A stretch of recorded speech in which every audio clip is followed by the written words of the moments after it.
Coming up next on BBC Two, it's the Brad Woto stream, but first, it's time for What Picture Has Bradley Drawn Onto a Piece of Paper?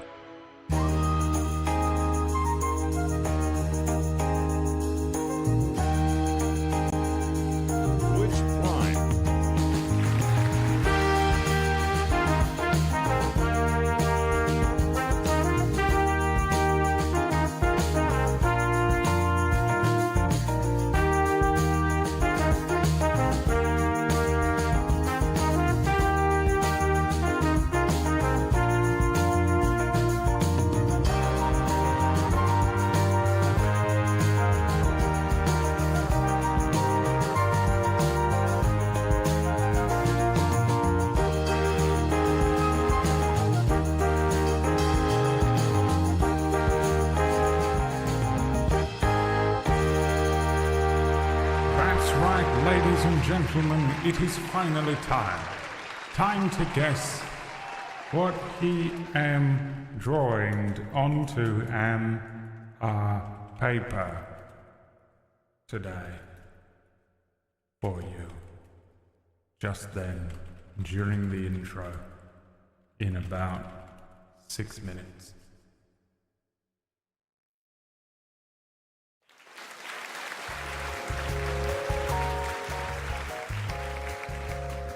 What did I just draw? Very quickly. WWE Superstar Edge. Superstar. Wenches Willy Crest. One Heinz Baked Beans. A banana. A roasting skull. Wench Fairy.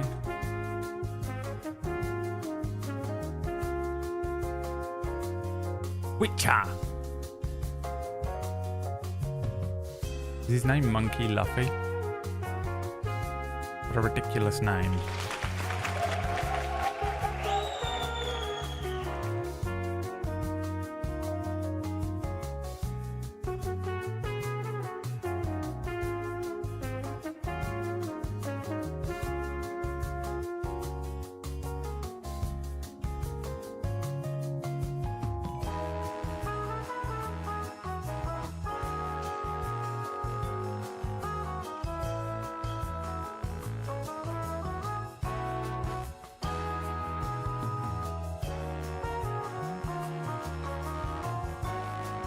What a ridiculous name. Take that ridiculous thing off of your head.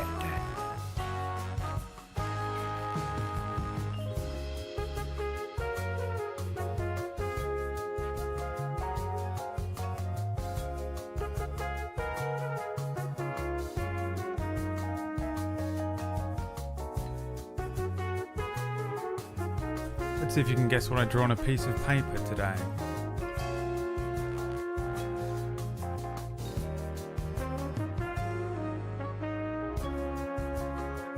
You think it was WWE Superstar Edge or a crest for the Wenches Willy? Clue was in the title. Clue was in the title.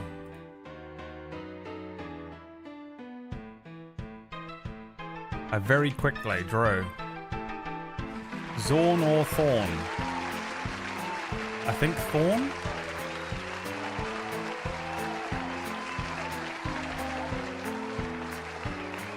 From Final Fantasy IX. Didn't have time to draw the other one. This is their music that plays in the game. Which I always thought sounded like Inspector Gadget. Don't you think? Same song. The same song. Who are the faces in the background on the vote screen? One is Murgles and one is PB.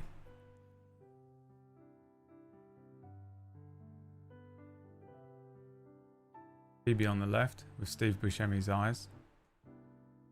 Murgles on the right with Steve Buscemi's eyes and a giant forehead.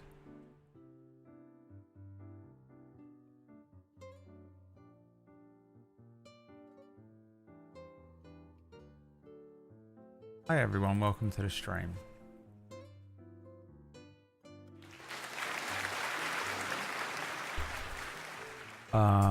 Decided to stream today because I took yesterday off. It was a very last minute decision. I had some stuff that I had to do. That I jumped in on. At the last moment, just before the stream started, and I thought, oh well, it's fuck, everything's fucked now, isn't it? You know when your whole day just fucking just falls apart right at the beginning, and I was like, all right, well, forget it. I won't stress myself out. I'll just do this other shit first. I hate streaming on Saturdays, but here we are. I've got nothing planned. I also had nothing planned for yesterday. My original plan yesterday was to play Deadlock or whatever, but you can't stream it. I didn't realize you couldn't stream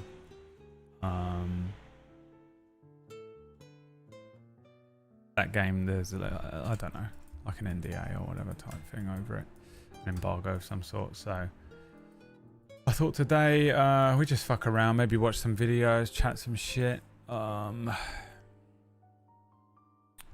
then later on. Thing is, I've got to run 2 D&D sessions. I'm currently running 3 D&D sessions a week.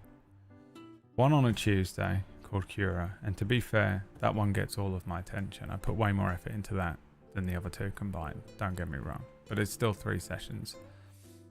Tonight on Table Story, I'm running the 2nd episode of a 3-part special of Oracle's Rest. Now, what's going to happen? Don't know. Did anything happen last week? No. Will there be a conclusion to the story that we're telling? Probably not.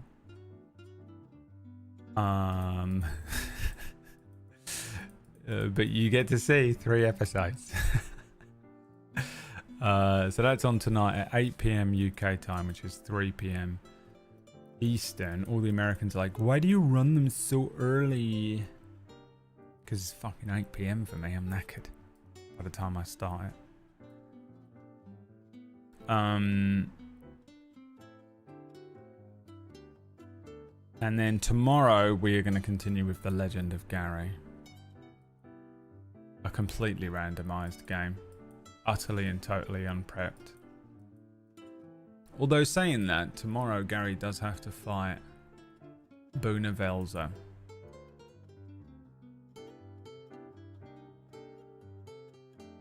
Gary does have to fight whatever that creature is called.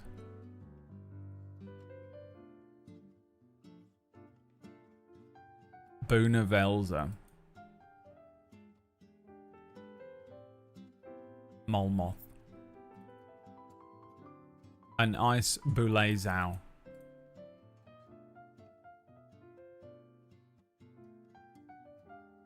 Who has special ice properties. So I did actually go into a slight bit of prep. Technically. By creating a new monster. Kind of. They're probably going to get to the big boss battle at the end of the 3rd session. Yeah. And like, by the way, combat in Oracle's Rest takes so long.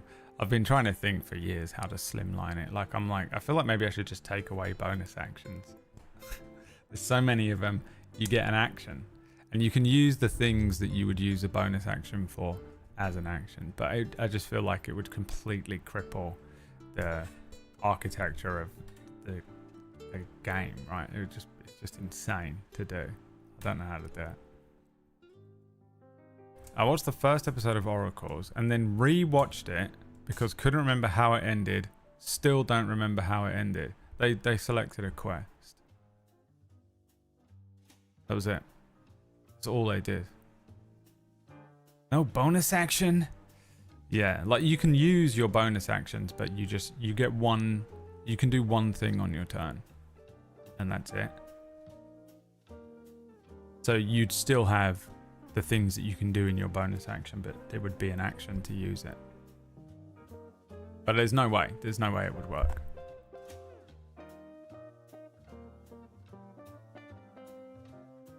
But everyone's turn takes so long. Like, it takes so long. It's the only downside. Like, I wish there was a way for me to make D&D, like, to make combat quicker. oracles because I just have no idea how to. Because there's so many of them, and everyone's turn takes fucking 20 minutes. Because everyone sucks at playing D&D, myself included. It gets around to their turn and they're like, I think I'll cast a spell. The spell what spell do I want to cast? I think I'll cast... Let me just read what this does. Action. I'll cast Therapy Hour. And that's one action in a 30-foot radius. Oh, that's 30 foot. How far away is he? 60 feet. Well, that's too far away from me, isn't it? Think before it's your turn. The problem is, you can't, because stuff changes. You know? I was going to do that, but then on the last the turn before me, everyone moved.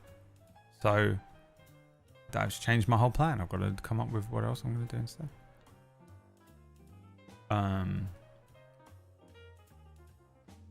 And so you get through 12 of those before your turn in Oracle's Rest. It takes an hour for it to come back around to you. I don't know how to fix it, really, other than to make there's just no way around it, because it's like I could make the combats smaller and more frequent, or like, you know, like instead of it being one big combat, I split it up over many different parts. But then not everyone gets a turn. So for some people, it's just no point in playing. Like Ratch. If Ratch didn't get a turn in combat, there'd be no reason for him to even be there. He's only there to kill things. That's all he wants to do. He's only there for combat. He doesn't care what the players are saying to each other.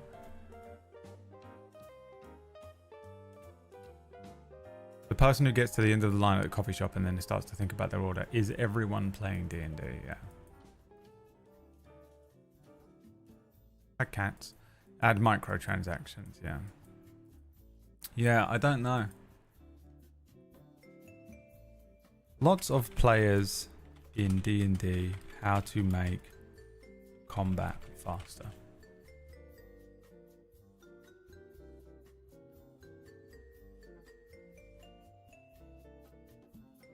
Encourage your players to act and decide quickly. The 44.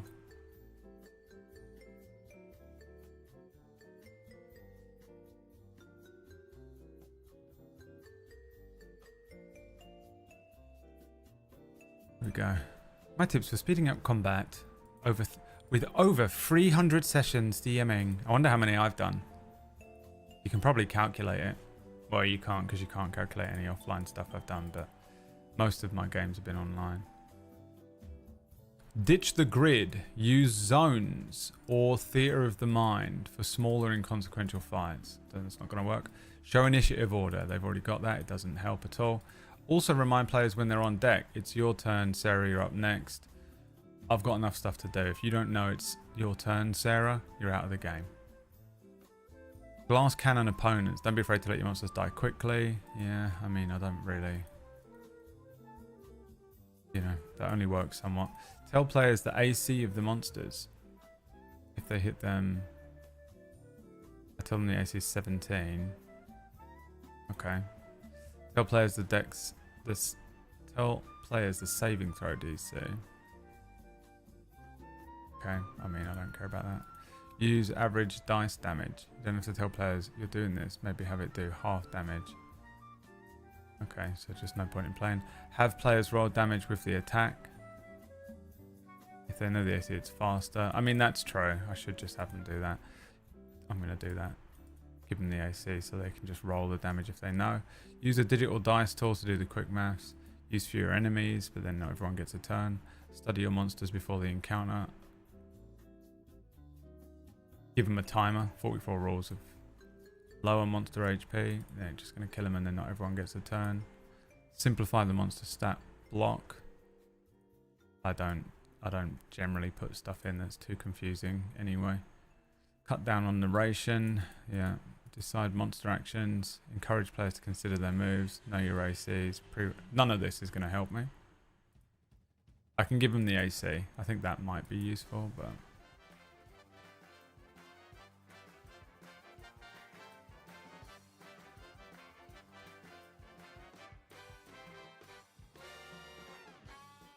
Every second players decide on what they do, they take 1 damage. Well, that's fine. If you're a barbarian, you just have to hit something. Whereas if you're a wizard, you've got so much to read.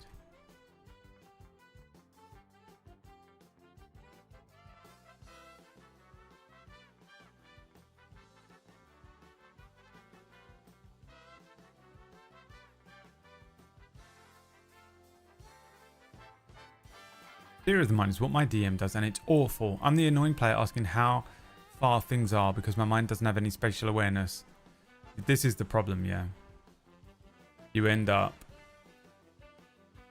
with 2 different types of people at the table, and anyone who's neurodivergent cannot handle theory of the mind.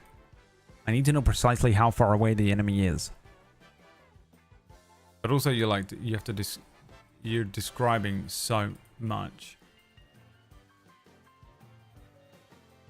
for a combat for 13 players.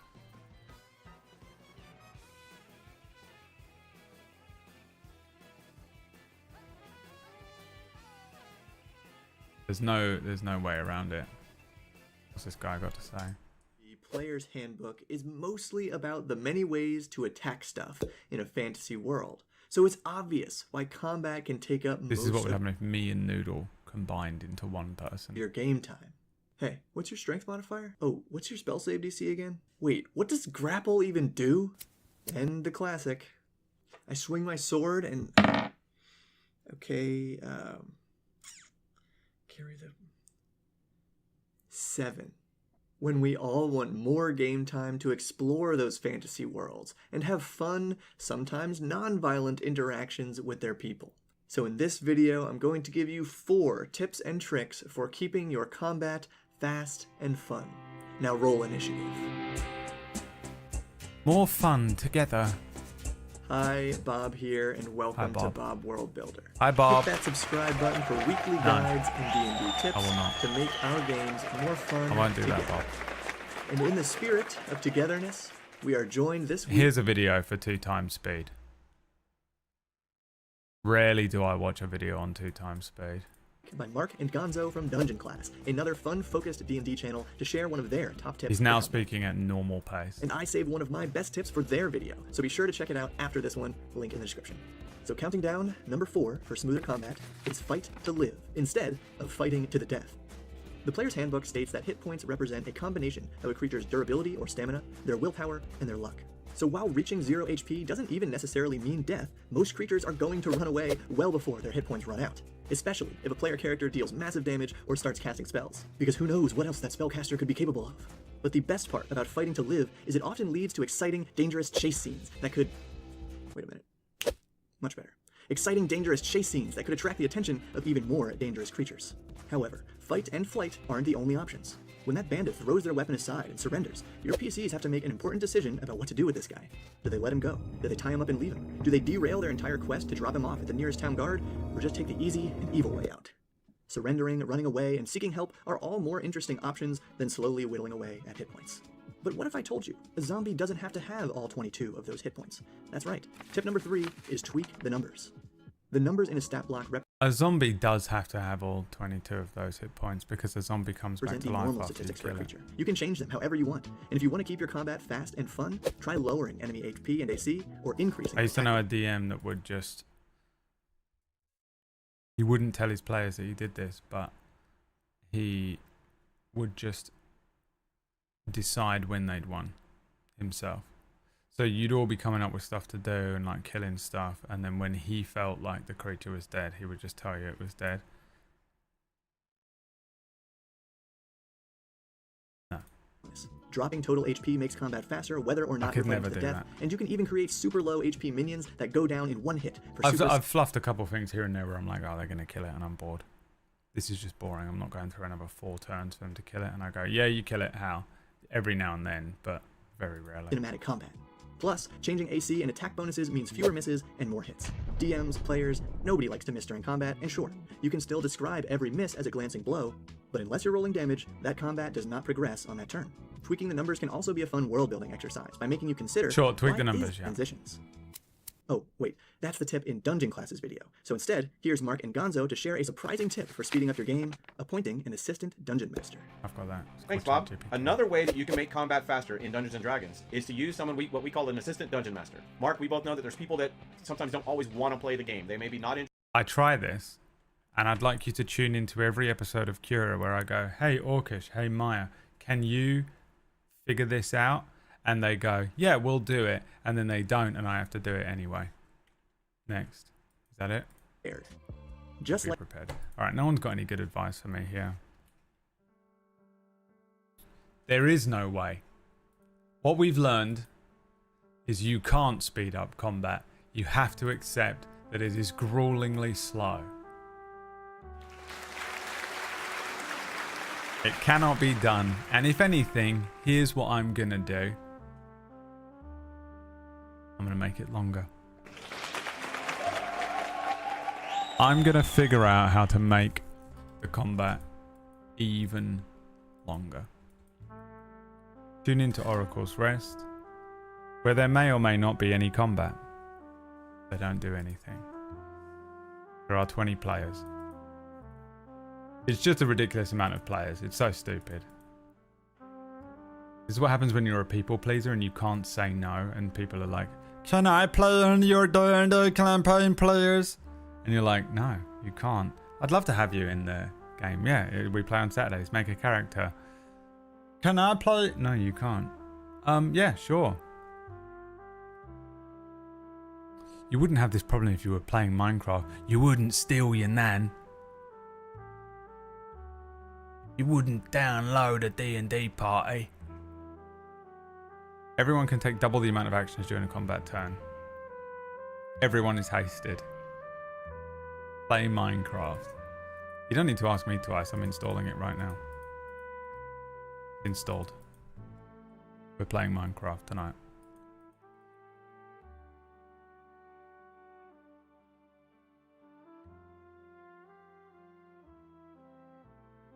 Play D&D in Minecraft. Combine all the same type players into a horde. A swarm of players. George R.R. Martin. A swarm of players. Apparently narrated by Richard E. Grant. My name is Richard E. Grant. And I laughed. I cheered. I fist pumped the air.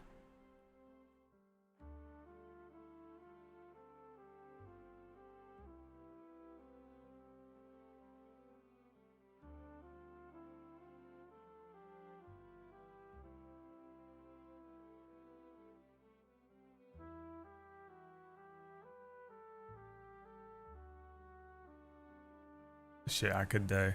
I mean, look at this. The min-maxers. Giving the min-maxers another action would just make it the most painful thing for everyone else at the table. Ratch, Maya, Orcish. Who else have we got that's fucking impossible to play? I think that'd be it. It'd be those three. And then you've got the sort of day walkers like Greg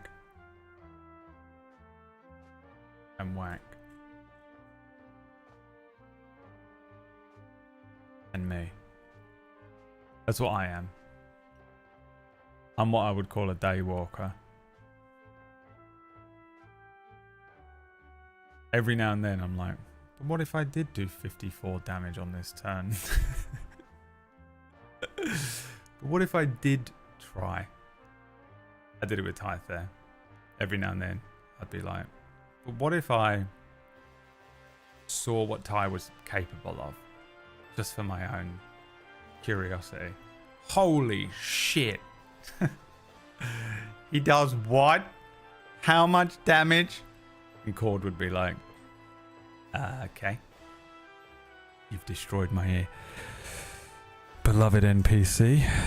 What do you do? How do you kill him? I did it in Orcish Star Wars game as well. I went out of my way to do it in Orcish's campaign because he did it in Rota. Because he showed up and played Anakin in Rota. So I was like, oh, okay. I'm just going to play a sniper, soldier sniper, with all of my points put into heavy weapons. And I would just... We had... How many people played? 7 or 8? None of them did anything in combat ever. I killed everything in the entire campaign. It would just be everyone's turn and then I'd kill it. Everyone's turn and then I'd kill it. And it wouldn't be a kill steal. I would do 100% of the damage. All Jet did was describe Mage Hand. I loved your descriptions in Spellwind. It was fun. But yeah, Ty wasn't min-maxed at the beginning. It's just that a rogue fighter is bullshit even if you sort of hinder them and give them a handicap in terms of, you know, some stuff. Like I gave him a feat that was the whichever feat gives you like 1 int and 3 cantrips or something like that. And I did some funky stuff with his stats. So he wasn't like fully min-maxed, but he was pretty close. And it's just like rogues are just annoying. You can literally, it's almost impossible not to be annoying as a rogue. Yeah, whatever that is, apprentice spellcaster thing, yeah. Which is stupid. He had no int, and I couldn't even use one of the spells, like the cantrip that I took. I think it was Booming Blade. I think everyone who's ever taken Booming Blade misunderstands what it does until halfway through the campaign. And so I just stopped using it because it was not actually as effective to use Booming Blade if I just used just my attacks instead by the end. But yeah, he was pretty strong by the end regardless. 100% true, yeah. Have you played Baldur's Gate? I've never heard of it. What is that? I keep Fairlight was my favourite min-maxer. It was an art form. Well, and yeah, but I mean that's just what he does. That's his whole everything. That's his personality. He is the tryhard. That's why you hire him. It's exclusively why he got picked to be the main character in Mistlight. Because I was like, I'm having a main character for this campaign. Which is a disgusting thing to say, but I was like, that's what I'm doing. That's the approach here. So you need to be strong. We can't just have some fuck around. Some guy who's gonna fuck around all day. Greg. Cord. We need someone who's actually gonna fucking just crush. And so that's how we got Will.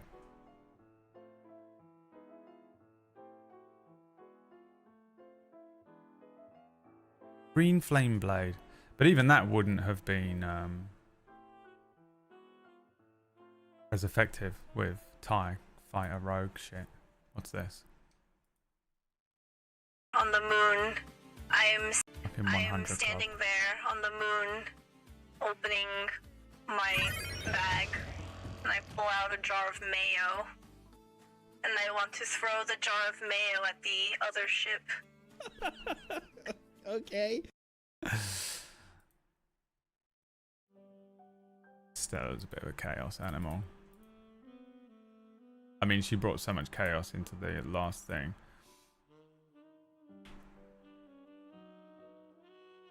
The clip of Stella.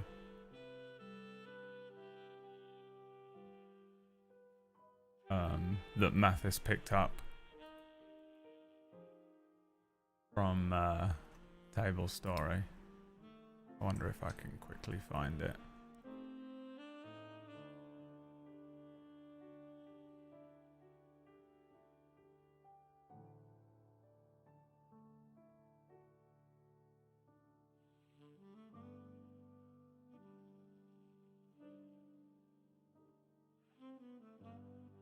Which one is it?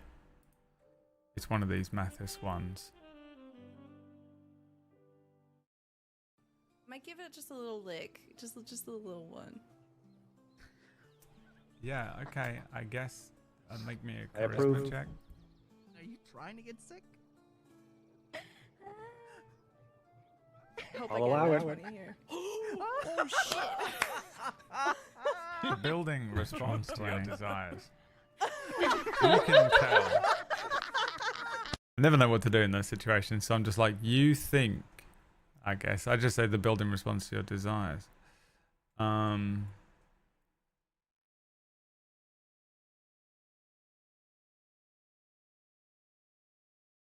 Which one is it?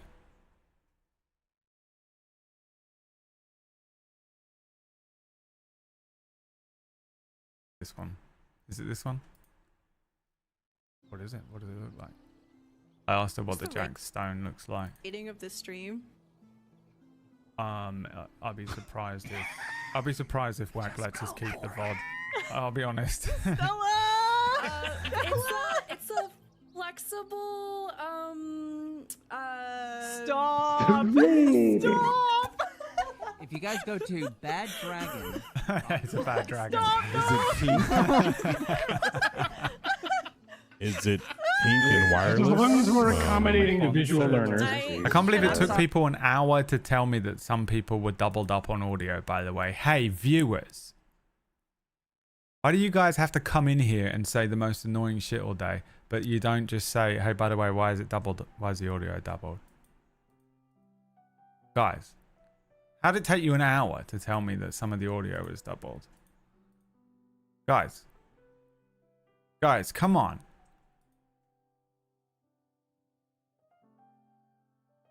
Guys, come on. Also, Lux.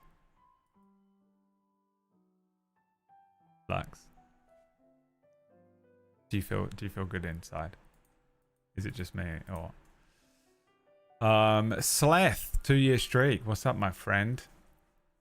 How you doing? Thank you for the 24-month far.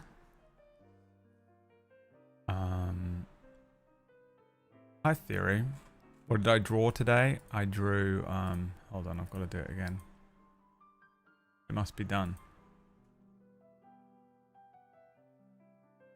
You might not even know what this is. I drew Zorn or Thorn. I think this is Thorn. Is Thorn in red? And I drew it right as the stream was beginning, because I was outside.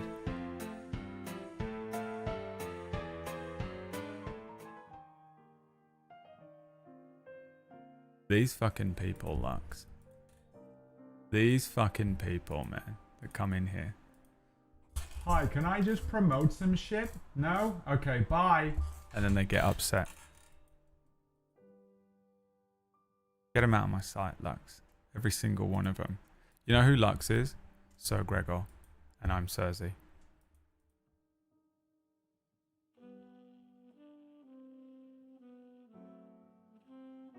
Sir Gregor and I'm Cersei. If you ever wonder what the stream looks like.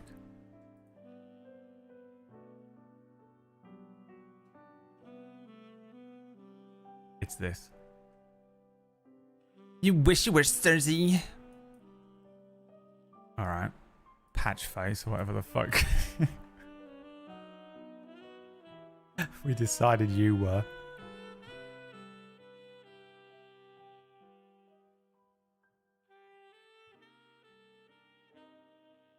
Is it called Patch Face? Who's Kyburn? Probably Wax Steven. Now, who does weird experiments? Cord. Cord is Kyburn. Just doing weird experiments in the basement. Modding shit. Modding humans to become Sir Gregor. We've been working on it for weeks now. It's been pretty much predominantly all we've spoken about while we've played PUBG each evening. Figuring out which character is who.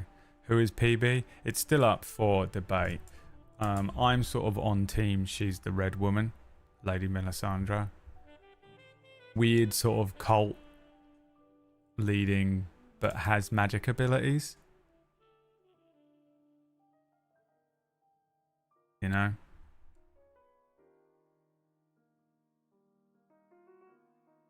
We went with that.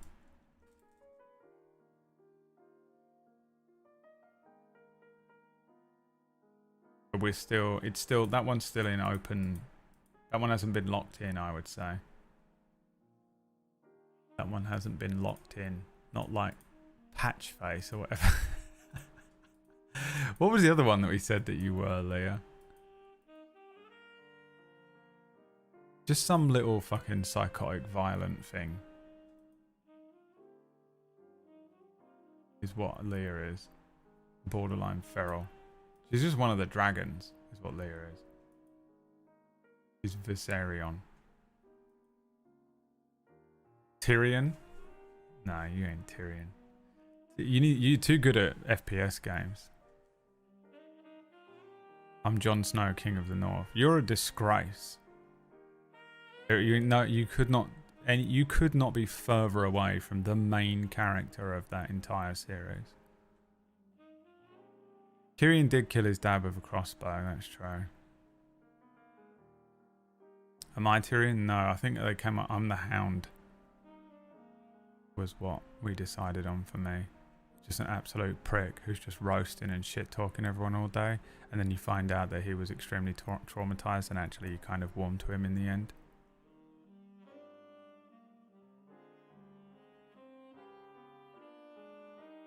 Have I still got it loaded up?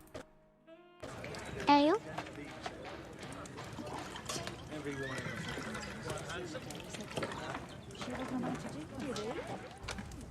Bring me one of those chickens. You got money to pay for it? You paid for it? No.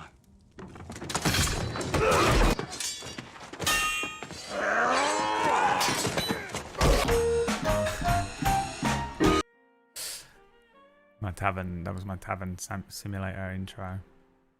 Who is Aaron? Aaron is either Aaron is Ned Stark.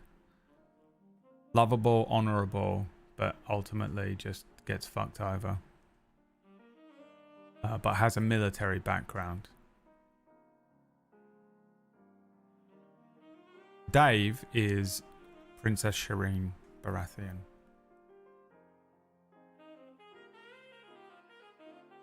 Aaron, Davos fits Aaron pretty well.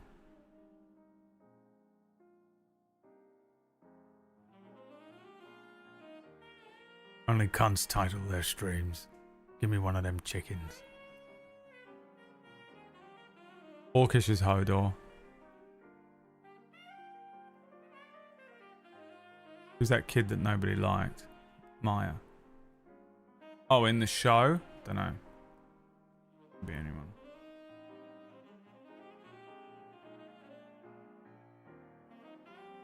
I got to the bit. I'm finally on season 7. Caught up with Orcish. And I finally got to this. Because Orcish sent me a message last night at 2:25 AM. That says season 7 is when things start to go too quickly. It's just so jarring after the rest of the show is so well paced. Because we've been talking about... Obviously, the first time I watched Game of Thrones, I watched it weekly. And... I was wondering basically how jarring it's going to feel once you get past season 4 and then get past season 6, right? Because 1 to 4 is fucking solid. 5 and 6 were okay.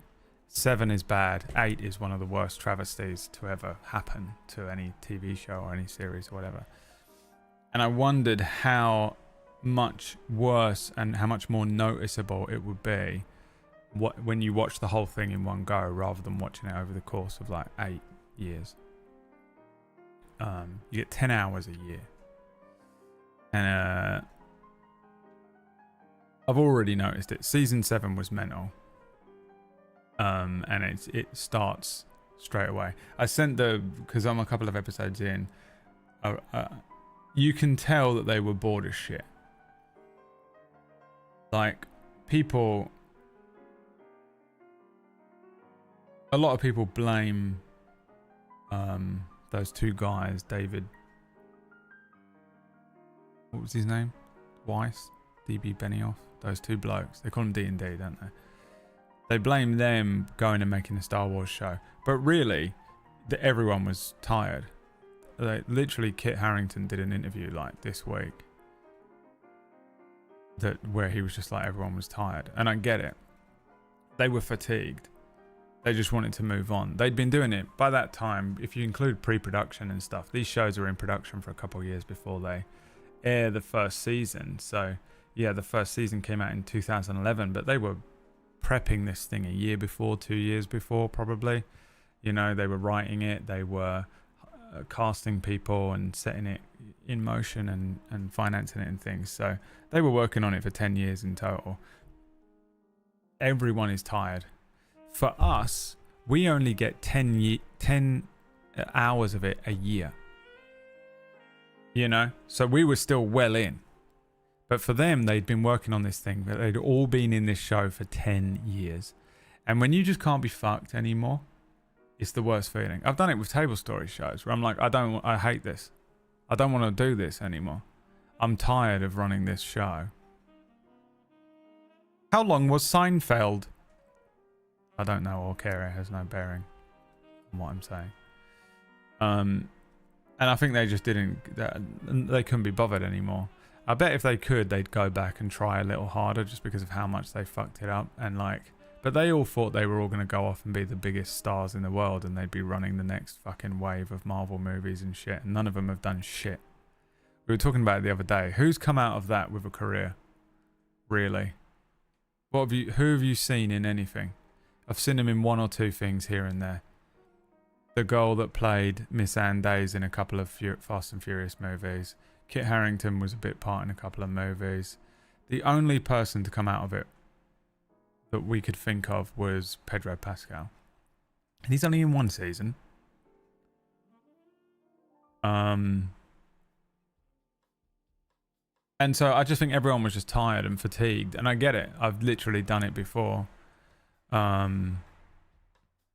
They really tried with Sophie Turner. Jason Momoa, 1 season. Pedro Pascal, 1 season. People who are in it for 1 season.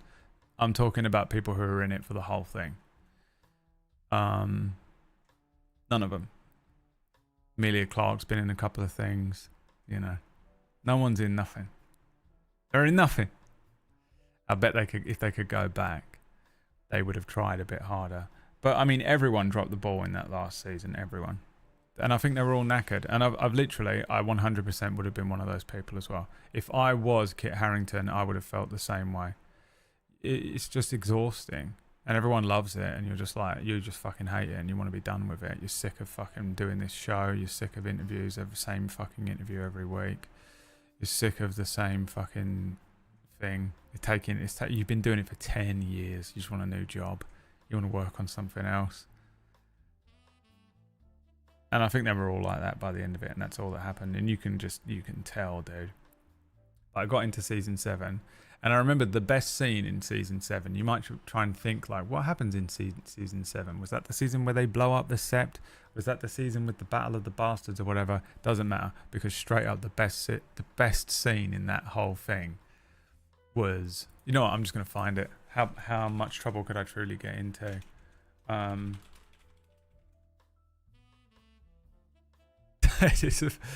It's the best scene.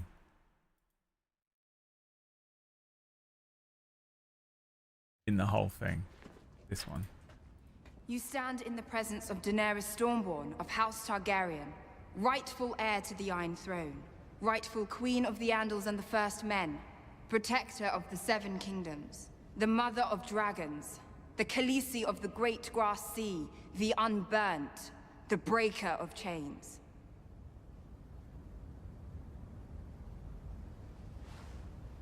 This is Jon Snow.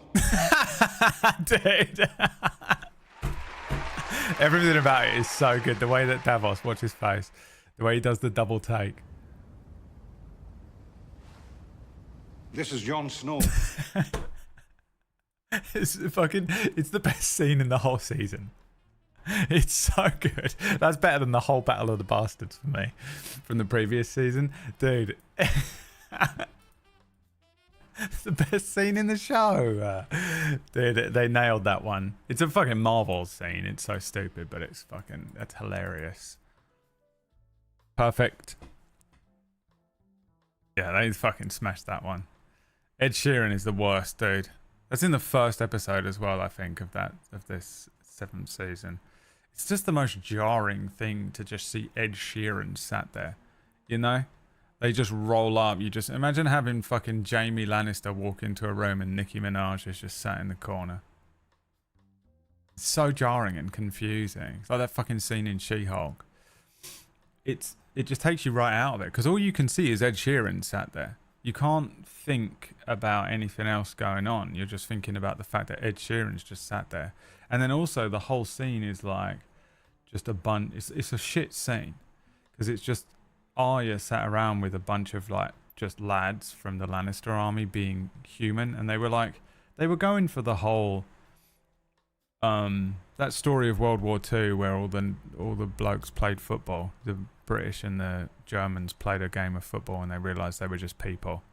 Everyone just realised it was just a bloke. They'd been given a gun and told to shoot the other bloke on the other side. And like that's what they wanted to just sort of try and get across in that scene with Ed Sheeran. All these kids are sat around being like, yeah, I just can't wait to go home. I've had a son, but we don't get ravens. And like, you know, the other guy's like, I've made some blackberry wine. That's what I do in my spare time. I'm just a human, just like you. I'm not just a faceless monster. It's the people at the head of this that are the monsters. It's like so on the nose and so shit. The scene itself is terrible, but the whole time you've got Ed Sheeran's gormless face in every shot. In every shot. Even the close shots on Arya have got fucking Ed Sheeran in the foreground. It's fucking weird. He doesn't really do anything wrong in it. He sings a little song and he acts fine. He's got 2 lines, but it takes you so out of it to have Ed Sheeran just cotched in the fucking corner. Yeah. Decisions like that are really weird to me in every TV show. There are 2 actors, 2 Game of Thrones actors in Star Citizen. Yara Greyjoy and Sir Davos. The guy that plays Sir Davos is a good actor. He was in that 3 Body Problem program with the guy that plays Sam Tarly as well. But he's good. I like him a lot. I sort of rate him. He has some good moments where they don't give him a lot. They don't give him a lot of moments to truly shine. Because of his character. Sir Davos, he doesn't have, like, he has a son at the beginning and he has, you know, a sort of a surrogate daughter in a way. He sort of sees Shireen as his daughter, but they don't, because he's always constantly being, his character is a character that's being forced to restrain himself at all times, right? But when they let him pop, he pops. There's a moment where, like, I think it's in season 6 where he gets angry at the death of Princess Shireen and they let him fucking break. And he just fucking shouts at her in that, it's just him and Jon Snow and the Red Woman in that room. And he just fucking loses his shit. And you're like, oh damn, he never gets to lose his shit like that. Even when his own son dies, he doesn't get to lose his shit like that. Because he's not allowed, and his whole character is that he's sort of learned his lesson about stepping out of line, right? Because he's missing his fingers and shit. It's cool, man. He's a good actor. I'd love to see him really lead something.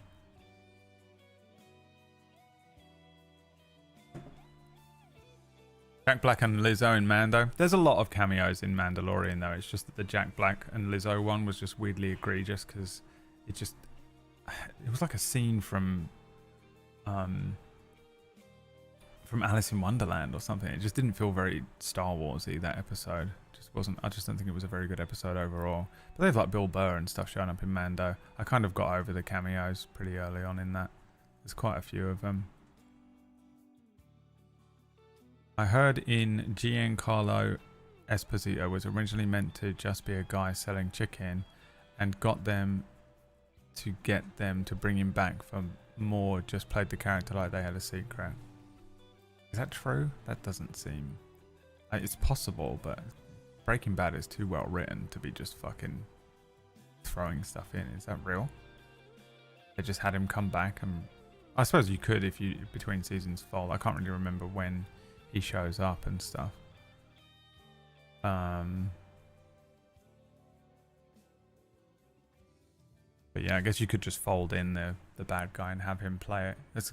It worked out so well. It's so iconic to have that like chicken salesman.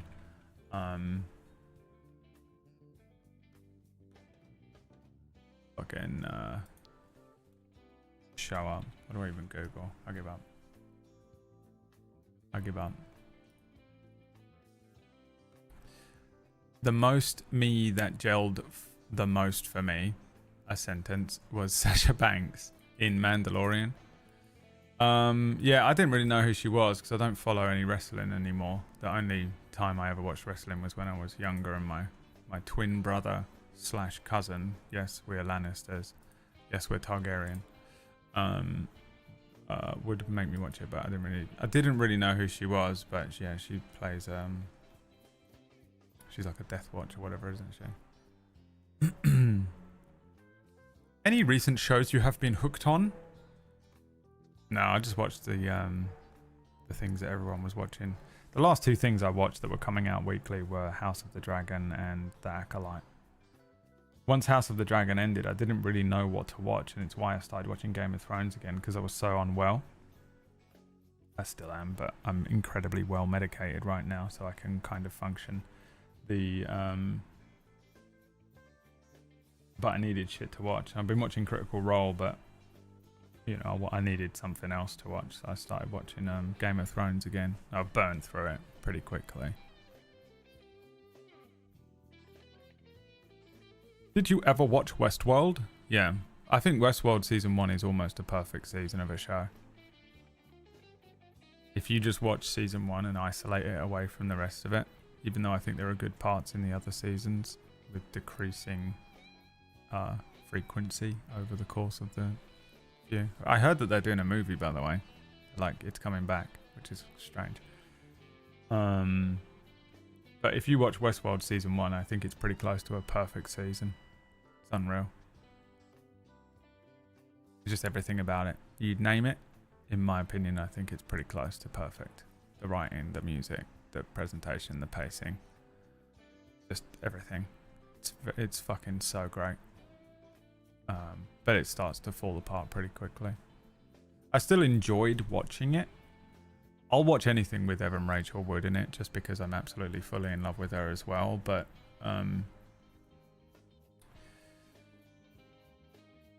yeah, it's weird. But I mean, what do you do? What do you do? I guess stick to the source material better would be an idea. But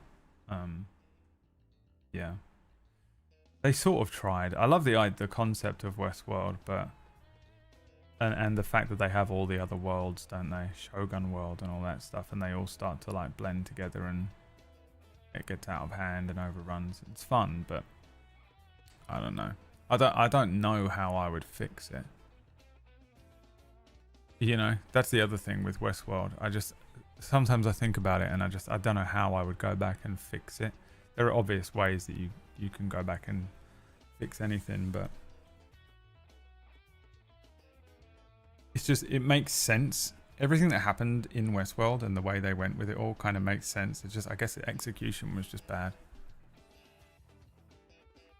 Apparently Mike was created because the actor played Saul Goodman was busy at one point. They created Mike as Saul's fixer.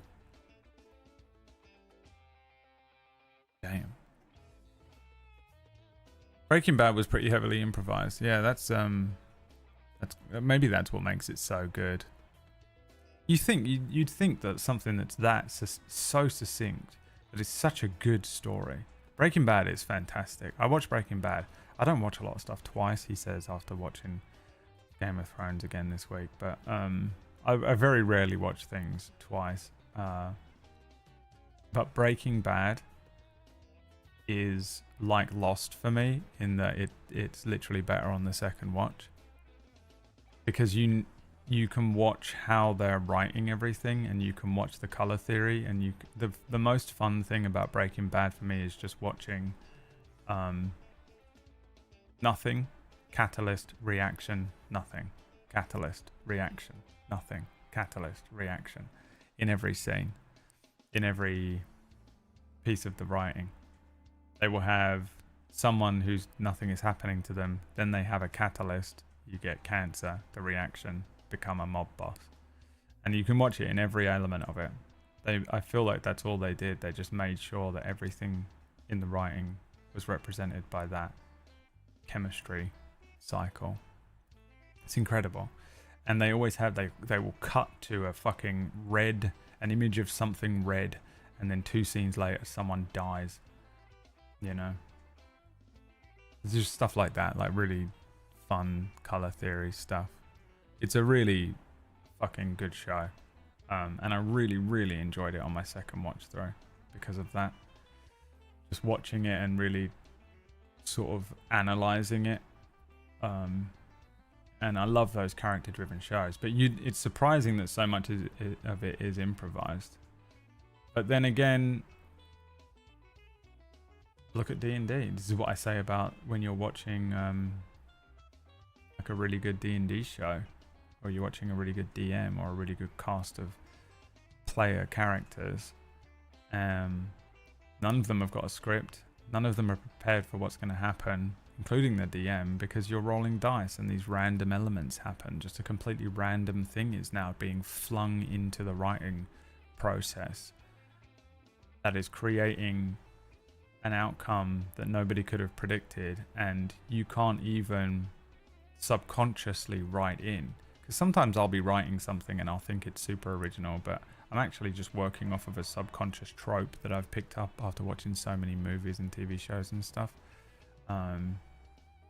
It's really hard to write something original. Every time you think you've written something original, someone comes into chat and is like, I really enjoyed your, but I read this book and it had the same story. And you're like, okay, great. You know, you create a 3-year project that put heart and soul into, blood, sweat and tears, and then you play Mass Effect and it's the same story.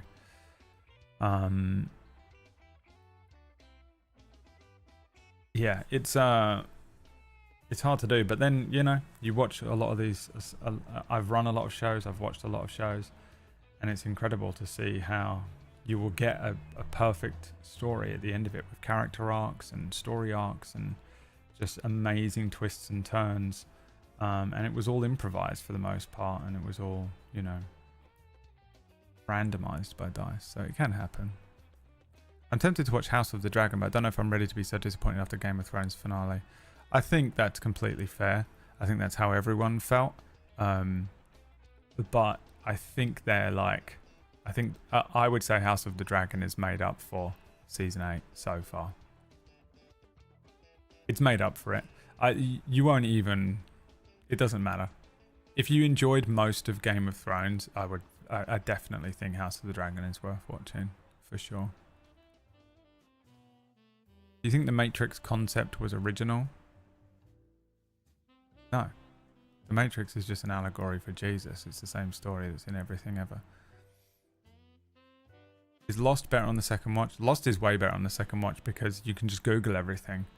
I remember when Lost was coming out, and I have no interest in hearing out people people's.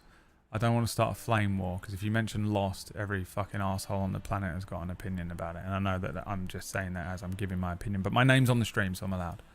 It's my stream. I'm allowed to do what I want. I am Joffrey. But like Lost, I love Lost. I think it's great. I understand that it's extremely flawed, especially in the middle. But I'm a big fan of, well, everyone that worked on Lost except for J.J. Abrams. And he didn't work on Lost. He just took all the fucking credit. But if you remember when Lost was coming out, if anyone is old like me, when Lost was coming out, one of the things that was so interesting about Lost is its mystery box storytelling approach, right? It's putting a mystery box in front of you, and we were just all you're stuck watching this thing until you find out the answer to this bizarre element. There's a polar bear, why? You know, there being an extreme version of it, but lots of, I mean, Lost was, how many seasons was Lost? 5? 6? But if it's 6, there's 5 seasons of mystery box telling, no answers, and then 1 season of answers. But it's got you. You're hooked because you want to know the outcome and the story. But when you and that was fun. It was fun to theorize. Yeah, Keeper. It was fun to theorize when it was coming out. But when it's finished and you know all the answers, and you go back and watch it again, you can just immediately Wikipedia the answer for yourself. I watched Lost for a second time years ago now. Me and Emma had only just moved in together. So it was a long time ago. We're going back. It was probably like 2011, 2012. Maybe a little later than that, but probably around then.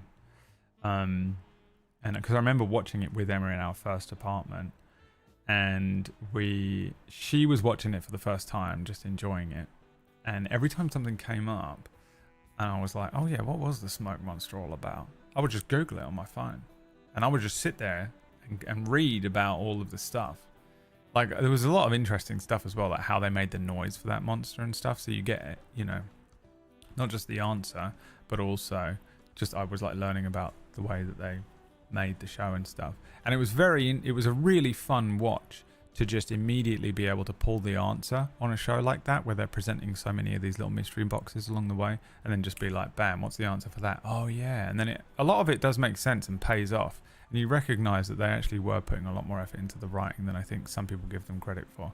Now, I also think ABC or NBC or whoever was putting it out kind of cucked them. They had so much production issues, and I do think that show doesn't need those middle. There's a couple of seasons where they were like gun to their head, forced to write 2 extra seasons in that it doesn't need. But ultimately, I think it was a really fun show. And I liked that storytelling approach. I've done it a few times. I did it with Miss Light, but didn't give you the final season until soon. And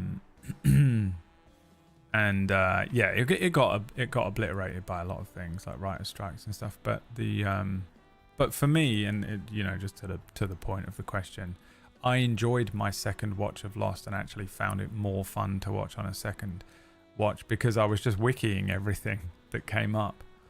It was enjoyable for that reason for me. Some shows you're not Wikipediaing everything you watch in Game of Thrones because there's not that many questions really, but yeah. Season 2 of House of the Dragon was uneventful. Yeah, a lot of people say that. I just think people. I think I've seen a couple of things on this subject. A lot of people don't. I don't really want to spoil too much about season 2 because it's only just come out, but so I guess we won't touch on any specifics. But I don't think it was uneventful at all. I think people just can't handle when a fucking dragon doesn't blow up something. And the story was about 2 people having a conversation instead. Everyone wants there to be sword fights. Every episode needs to have like a sword fight and a dragon doing something, because the highs in those episodes, and I've just watched the whole of Game of Thrones again as well, and it becomes the final couple seasons, season 6 and 7 so far, have these like horrible. It's almost like watching a trailer for a movie. The music is even similar. These like crazy big bloated moments that are just heavy music and like fast cuts and explosive action for like 10 to 15 minutes. And it happens a lot. And it's because people were like only tweeting about, when Hardhome and when John fights the fucking thing, and when it became like all these moments that were the things that people remembered. So they started focusing on making sure that every episode had one of those moments, or every few episodes there was like a moment where the fucking Sept of Baelor blows up. But the way they edit them is completely different to the way they edit everything else. And this is probably just my editor brain kicking in a lot of the time. But you can tell that they were aiming for, you just get these fucking like completely different, just directed and edited in a completely different way moments. that just start coming into the show, and I find it really jarring. Even though, as a standalone thing, those moments are very good. There's one that is edited completely different, but is an exception that proves the rule, maybe, or just disproves me being full of shit, or proves me being full of shit. But there's one where Sam Tarly is in the Citadel training to become a maester, and he's shoveling shit and delivering food constantly in wretches, and it just is like a very quick paced editing thing, and it's quite fun to watch. It's kind of gross, but like the way that it's made is really interesting. It's a fun edit. You can go and Google just Sam cleaning up, I guess, in the Maesters thing. But it's the way that it's edited is completely fucking different to everything else in the whole fucking show, and they start propping up a lot more. And I've noticed on my second watch through that every few episodes there's one of these completely different edited moments that is entirely designed to be a fucking hardcore Twitter hype machine. It's just designed to just make people froth at the mouth and go crazy because this fucking hyper shit moment happened. And they're actually edited like trailers. When you look at Hollywood movie trailers, fast cuts, loud music, boom, dun dun dun dun dun dun, boom, dun dun dun dun dun dun, boom, dun dun dun dun. They all have that same soundtrack to them. The Ice King is fucking moving to. They're fighting. The Battle of the Bastards is doing this. These guys are fighting this. These dragons are fighting this. These ships are fighting. This is doing this. They're all edited in the same way. And I'm like, oh fuck, they started doing this in every single fucking episode, because they needed everyone to be losing their shit on Twitter every week. And it's actually kind of cheap when you compare it to the earlier seasons of Game of Thrones that didn't need that to happen, and yet people were tweeting about it every week, everywhere. Anyway, because it was just so well written and so well presented and so well paced and so well everything. And it's just the natural entropy of the way, things go. And I think House of the Dragon Season 1, I think it's just it's well presented, and because it's a return to form of the general feeling you got from Game of Thrones, everyone was like, oh, it's not season 8. Oh, thank God it's not season 8. It's better than season 6, 7, and 8, I think, of Game of Thrones, House of the Dragon Season 1. There's some really good moments in season 6 of Game of Thrones, which puts me on the fence. A lot of people really, really dig season 6 of Game of Thrones. I think there are some fucking wicked moments in season 6 that really elevate it, but overall it isn't that great. And House of the Dragon is different. House of the Dragon's main problem in both seasons is pacing, overall pacing.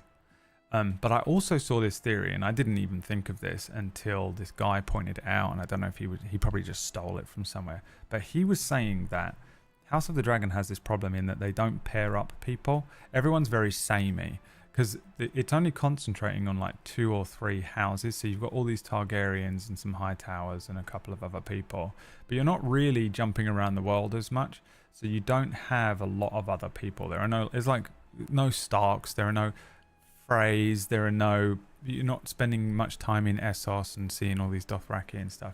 You're really just in the houses and in the halls and stuff with just Targaryens all the time, and some like Valyrians and stuff, and they're but they're all essentially just high lords in houses talking about a civil war. But in Game of Thrones, they paired people up, and you got these really weird pairings. You got Jaime and Brienne traveling around. You got the Hound and Arya traveling around, and then they'd mix and match them. You'd get Tyrion and Varys traveling around. Then you'd grab Tyrion and give him to Jorah, and them two would go on a little adventure together. And you always had these two pairings, and you would see how these two characters that are very different, that we've come to know, react and act and bounce off of one another. And that was the whole show. There was no fucking, nothing else was happening. There wasn't this dun dun dun dun dun dun dun. It becomes that a little bit towards the end. But the majority of the episode is just concentrating on jumping between these duos that were foils to one another, and then watching them go on a travel over the course of the thing. He makes the point of like Arya and the Hound. In the books, you don't follow them because who cares? They're not doing anything. You just see them leave and see them when they arrive a book later. But in the show, you've got actors who are paid and they're contracted to a certain amount of hours and stuff, so you have to give them something to do. So they just gave Arya and the Hound this whole adventure, and it's one of the best bits of the show. Every time it would cut to Arya and the Hound, it was a great scene. The chicken scene that we watched earlier on. And it was a really good point. The guy it was like a TikTok guy. I don't know his name, but I watch his videos from time to time when he comes up, and whatever he's talking about is usually far more knowledgeable than like what I'm doing right now. But they don't do that in House of the Dragon, and I think that he's right. I think that it suffers a lot from that. And one of the things I noticed that I do enjoy about House of the Dragon is how captivating some scenes are. And it's usually a scene where there's only 2 people, maybe 3 in a room, and they're just having like a one-on-one.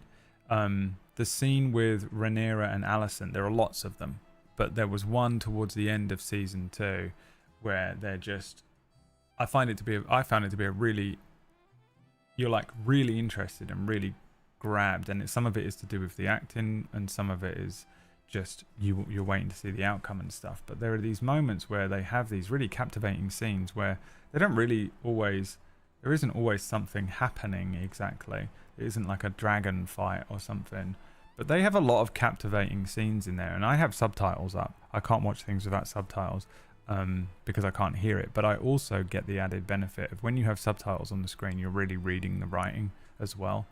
You don't always read the writing when you're just listening to the person deliver the lines, but for me, when I have the subtitles up, a lot of the time I'm essentially dual watching. I'm watching the thing, and I'm watching and listening and watching the actors and interested in the set and the dresses and all that kind of stuff. And then I'm also reading the way someone wrote it down on a script. And I think that the writing, I think a lot of the dialogue is really well written. I also don't know the House of the Dragon. I read Game of Thrones when I watched it, but I've not read House of the Dragon or whatever it's called. And I don't know, man. I feel like people get really hung up on if there's not enough action or they don't have those big explosive moments, because you become addicted to them. You want another dragon fight. You want another, like, there was a couple of scenes in this season and in the first season. In the first season, there's the scene with Vhagar and the little kid on his smaller dragon and shit. You become addicted to those. Like, you want more. Like, oh, give me that scene. Oh, I was so high on that fucking the end of that episode. And then you don't get it for 4 episodes because everyone's just talking and chatting shit. But they're not. I think the problem is they're not paired up in the way that they were in Game of Thrones. It's just a bunch of old people in a room talking about politics. But if you actually look at what they're saying and watch the actors deliver some of those lines, for me, I find it to be very interesting.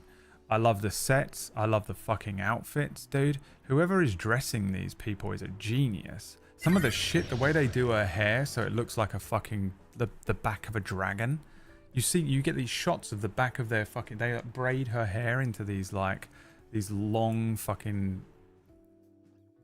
braid, and then it cuts to the back of a dragon and it's all spiked up and dude, I love all that stuff. I don't find it to be slow. I don't find shows like that to be slow. That show's supposed to be a drama. It's about the characters and it's about their civil war and it's about what these characters will do. What are they doing? Where are they going to go? What is he saying to her? What is she saying to him? What was that little look there that they gave one another? And there are points where you just sit and there are scenes where I'm captivated by just performances. And I love that. For me, that makes it not boring. And everyone's waiting for something to happen. I fully agree that there are pacing issues, but I don't think they're that bad. I think this is mostly people who just can't wait for another dragon fight, getting lumped in with people who can see the pacing issues for what they are. And the pacing issues are the fact that they're trying to tell a narrative story from a book which is like a history book, right? The book that this is based off of was just George R.R. Martin dumping a bunch of history into a book. So it doesn't really pace. It doesn't tell like a story. It's written as if it was a book in history that is written from like a third-hand perspective from someone who's telling the story. So it's like an unreliable narrator.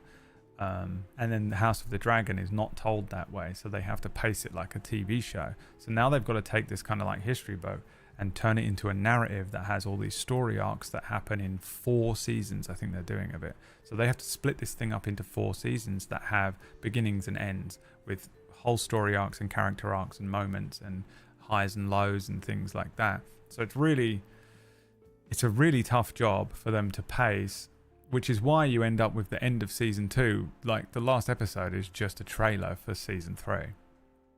And I get it. I fully agree with it, but I don't think it's as bad as everyone says. It's just like it doesn't feel like a lot happens in the overall scheme of things. And when you compare it to especially early seasons of Game of Thrones, where people were dropping like flies, and it would change the entire board, the Game of Thrones that they were playing would change in a death. They'd have just a shocking death moment or a shocking red wedding moment that would just completely shift the entire perspective and the entire game that they were playing. And you don't get that in House of the Dragon, because how could you? Your story's over. If someone wins this war, the story's over. There's nothing left to tell. Even though I kind of know what vaguely what happens, you sort of just can't. So I think that even though season 2 is paced worse than season 1, and I don't think season 1 is paced very well either, I didn't find it boring. I didn't find it like... I didn't honestly find that it lulled or anything. It's just that you ended up with this thing. I almost wish what they had done is just more distinctly paced it in a way that was like one episode would be action and another episode would just be setup, action, but they didn't. They kind of, it's just all over the place with that. I think that would have been a lot more enjoyable to watch. Like, and this is a bit of a spoiler, like Aemond just destroys an entire town at one point off screen. Huh? Fucking show me him flying on a dragon and obliterating an entire city. What do you mean I hear about it from someone? I mean, budget and CGI. This show has a lot more CGI as well, because there's dragons in every fucking scene. Loads of dragons and stuff. But yeah, I don't know if it's like, the thing is, people are kind of like shit talking the pacing and that, and I'm like, I think you guys need to calm down. There's a lot more to this show than just making sure that all the pieces move around this board. Like, just look at the characters. Take a fucking moment to just watch, to look at them. Look at everything about them. Look at the outfits. They're way better than Game of Thrones. The outfits on these people in this show are unreal. And they're all thematic, and they've all got all these meanings to them. They're wearing these fucking little things that have little star things on them that mean some bullshit. It's crazy. And just watch them interact with each other. It's nicely written. The character interaction and the choices that they make as their characters is very fun to watch, and then watch them react and change and stuff. Alright, I'm sorry I'm missing all these subs, but you know I'm like, if I start talking, as soon as I stop, I'm Joe Biden. I can't remember what I'm doing. Quark, thank you for the 14. Sean, I miss you. Yeah, I'm feeling alright. I've got a lot of medicine in me. Mathis, how you doing? Yeah, man. I don't know. I don't find that it... I think a lot of people get hung up on the fact that there isn't as much action in it.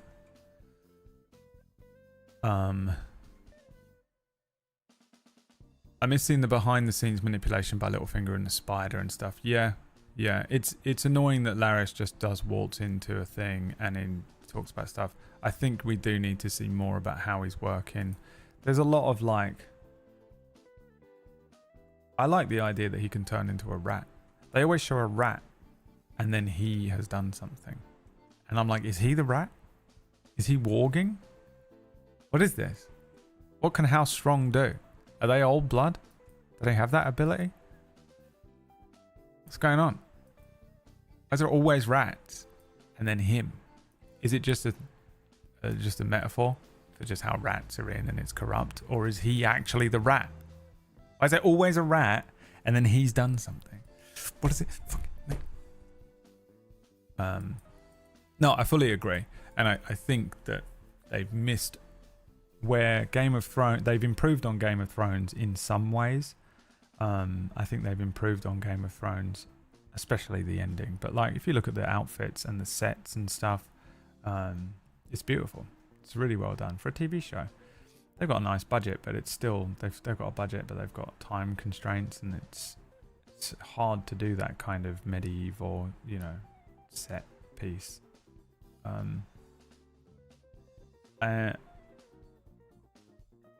But like, yeah, they're missing that kind of dynamic. They're missing the Littlefingers and the Varyses, and they're missing everyone.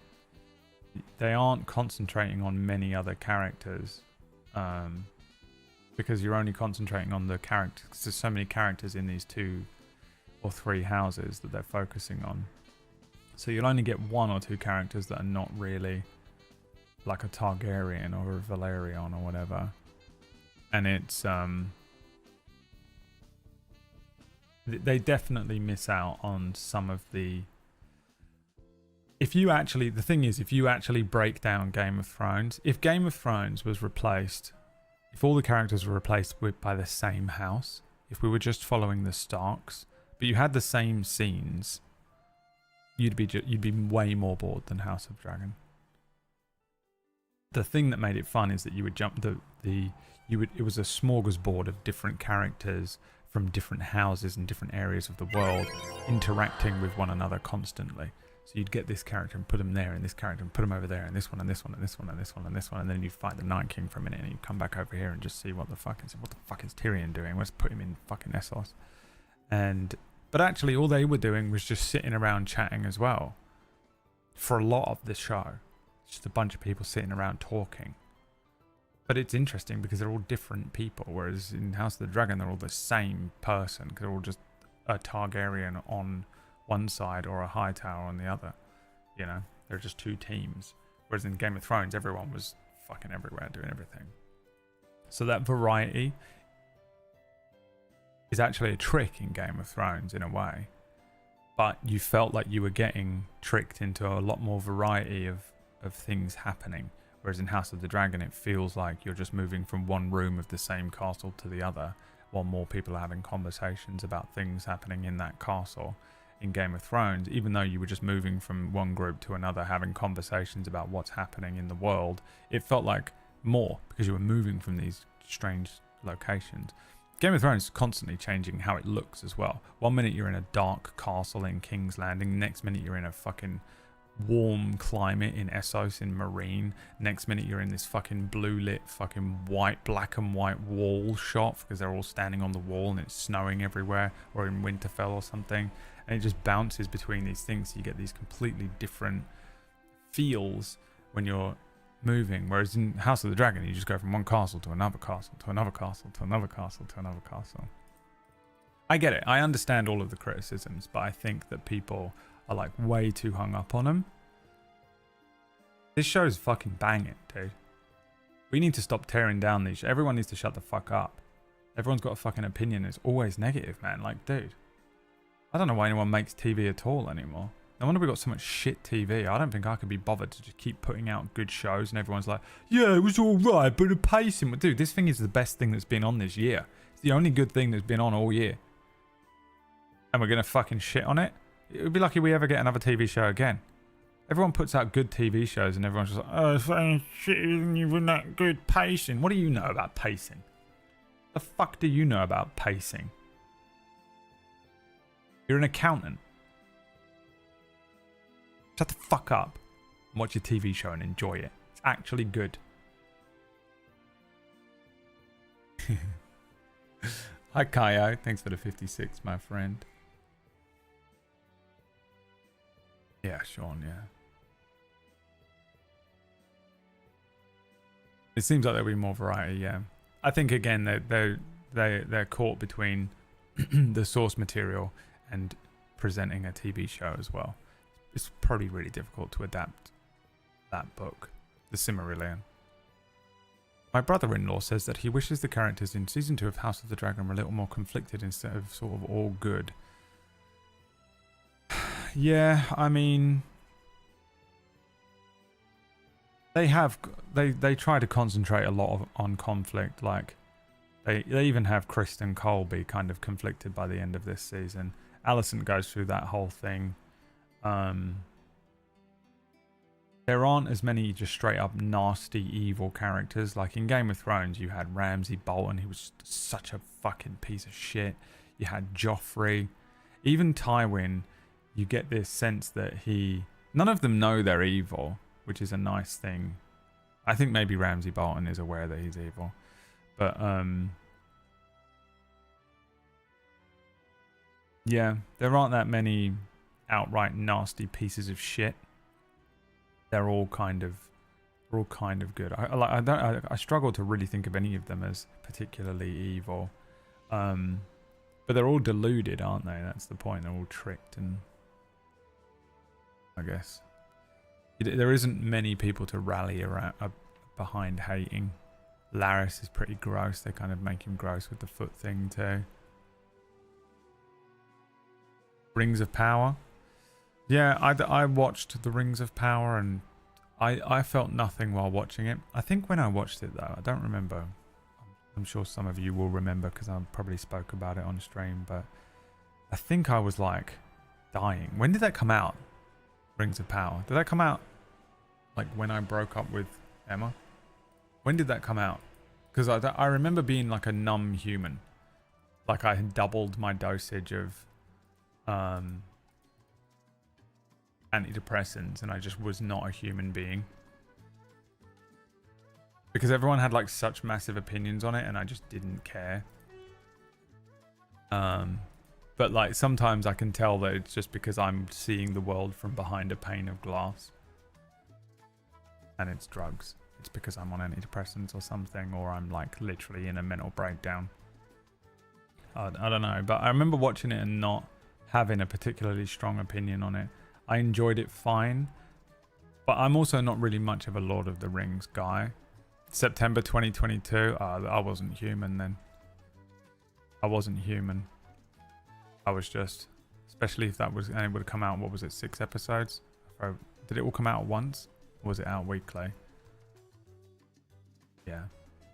I enjoyed it, but like, I don't remember having much of an opinion on it.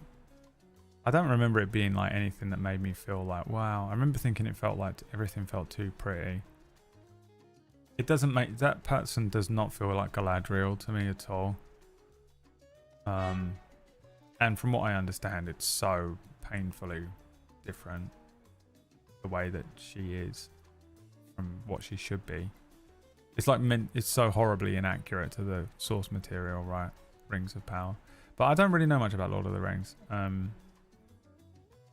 It's never been a thing that I've gone on a deep dive of. Every now and then I've sort of looked up some stuff about it. I liked the movies and I read the books when I was a teenager and really enjoyed them.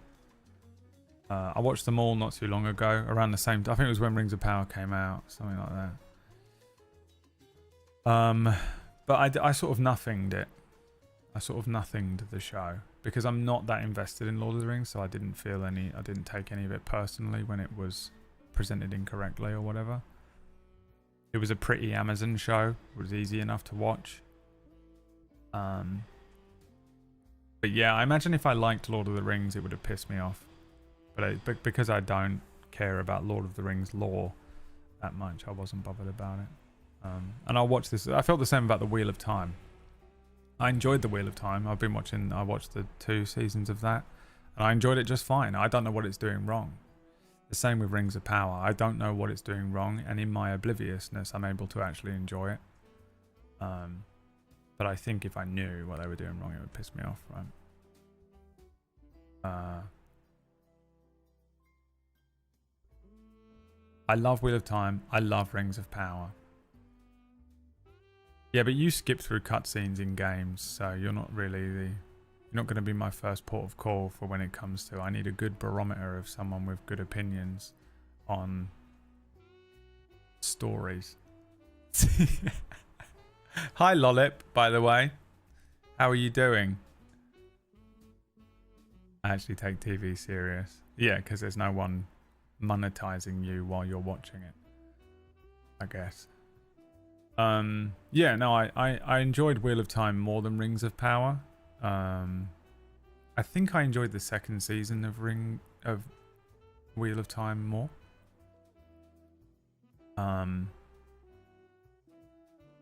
First season was like weird and jarring, and the second season felt more cohesive, but I don't really remember very well. It's another one where I just put it on and watched it, and just sat there and ate my dinner and watched it, and I didn't really think much about it. Sometimes I will watch a show and I will engage my brain fully. Engaging my brain fully with a TV show is a bit dangerous for me though, because I can engage the whole thing. Like, I know how stuff is made. I'm an editor, so I really see the fucking... It's like watching the Matrix Code of editing for me sometimes, and I really have to pick and choose my... Because I can't enjoy it properly if I watch a show like that. So I really have to disengage sometimes and just like quietly watch TV and eat my dinner and just be like, ha ha ha, he said that. Oh, look at the pretty dragon. Wow, she's doing magic. And I think that's how I watched Rings of Power and the Wheel of Time. But I enjoyed them fine. I'm in love with, what's her name? The Gone Girl? Rosamund Pike. I'm incredibly biased towards Rosamund Pike, who is the witch or whatever, the mage in this thing. I'm fully in love with her. I love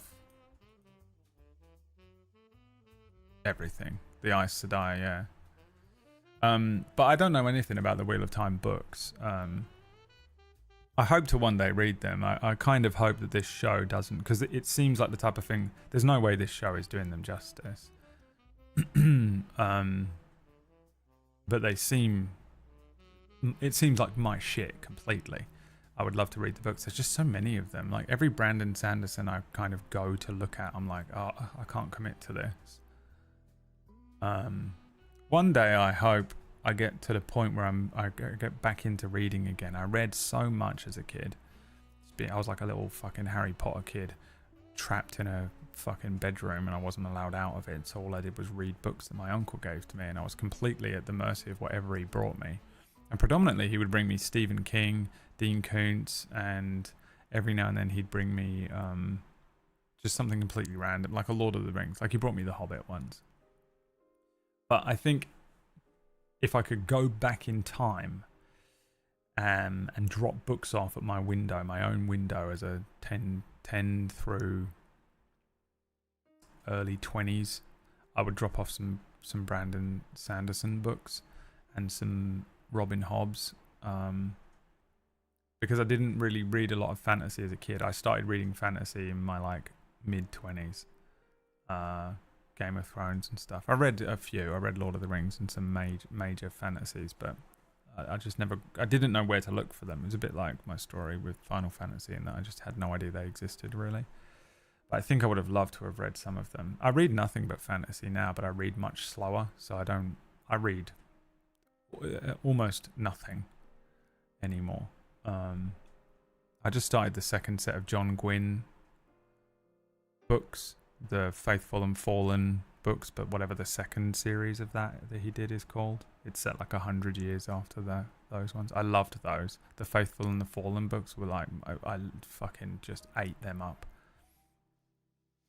But yeah, I would like to read The Wheel of Time. I'm hoping that one day I get back into reading, or I don't know, I'm hoping that one day I fall out of love with TV and iPhones and computers, and I return to nature and go and sit in a field and read a book. Or a lot of my reading I got done when I was younger was commuting. I did a lot of commuting. I worked in London in my very late teens and early 20s, and I would get, that was like 45 minutes to an hour on a train in the morning, and then again in the afternoon.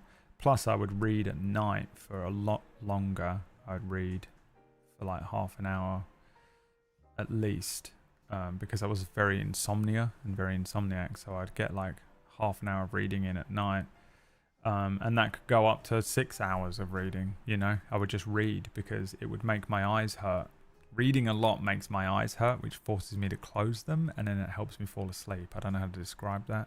And if I'm reading fiction, it activates the correct side of my brain that lets me fall asleep. If I'm sitting there thinking about my taxes, I'll never fall asleep. So I would do a lot of reading, and when I was younger, in my teens, I just spent all my life in my bedroom reading books.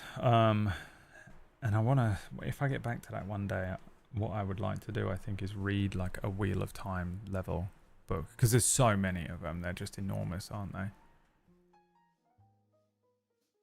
But I know that if I start it now, like, it took me all of last year to read. I think I read 4 books last year. An abysmally low number. One of them was not an autobiography, but a sort of a similar, an autobiographical kind of thing. Yeah, just like not on it, and I'd love to be. I'd love to be on it.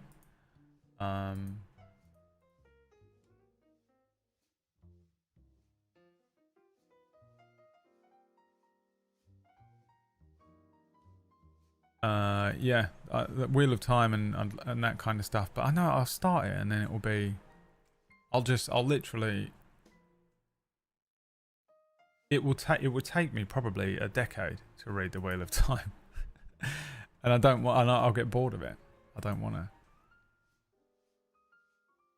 start reading some Warhammer 40k books, and it's just it's another one. Everyone's like, you've got to read the Horus Heresy and then go from there, and you're like, okay. How many books? 40k is the amount of books there are. Oh, I thought that's the year it was set. No, 40k is the minimum amount of books you need to read, and they're all novels. Storms of Steel. Have you read that? No. No, last year I read 2 of the Thrawn books, which are the first Star Wars novels I've ever read. And I read 1.5 of a book that I was reading. That was the Prince of Thorns second series, whatever that fucking series is called, The Broken Empire. There's a second series in that same kind of setting, which is called I can't remember what the first one's called. I haven't quite finished the other one I'm on the Wheel of Ostheim or something it's called. But what I've tried doing, I've never gotten on with audiobooks before. I don't, if you listen to audiobooks and you say, I'm reading, if you say I started reading Warhammer 40k books, but you're actually listening to audiobooks, that's not what I'm talking about. You shouldn't, I feel like people shouldn't be allowed to say that. You're not reading it, you're listening to it. Say I'm listening to this book, because it confuses me so much. You can bang out listening, that's like watching TV. Listening to an audiobook is not reading a book. And it doesn't count. People it annoys me so much when I'm like, yeah, I only read like 4 books last year, and they're like, oh really? I read like 72, and you're like, fuck dude, really? And they're like, yeah, just get an Audible thing, and I'm like, oh, go fuck yourself. Go fuck yourself. No, I've never listened to audiobooks. I don't like it. Most of them sound like shit. When I'm listening to stuff, I like it to have more noise. I need the sound, I need the music, and I need the sound effects, and I need it to not just be a guy being like, there was 7 people in the field. A child ran up to Enakio and handed him a flower. What's this, boy? Enakio said down. Looking down, he recognized the boy had his own face. What? How can this be? The boy disappeared, exploding into a 1,000 pieces. And I'm like, I don't know why, I just can't get on with it. Sometimes they sound great. There's a guy that reads. Some of them sound great, some of them sound like shit. And it's the worst.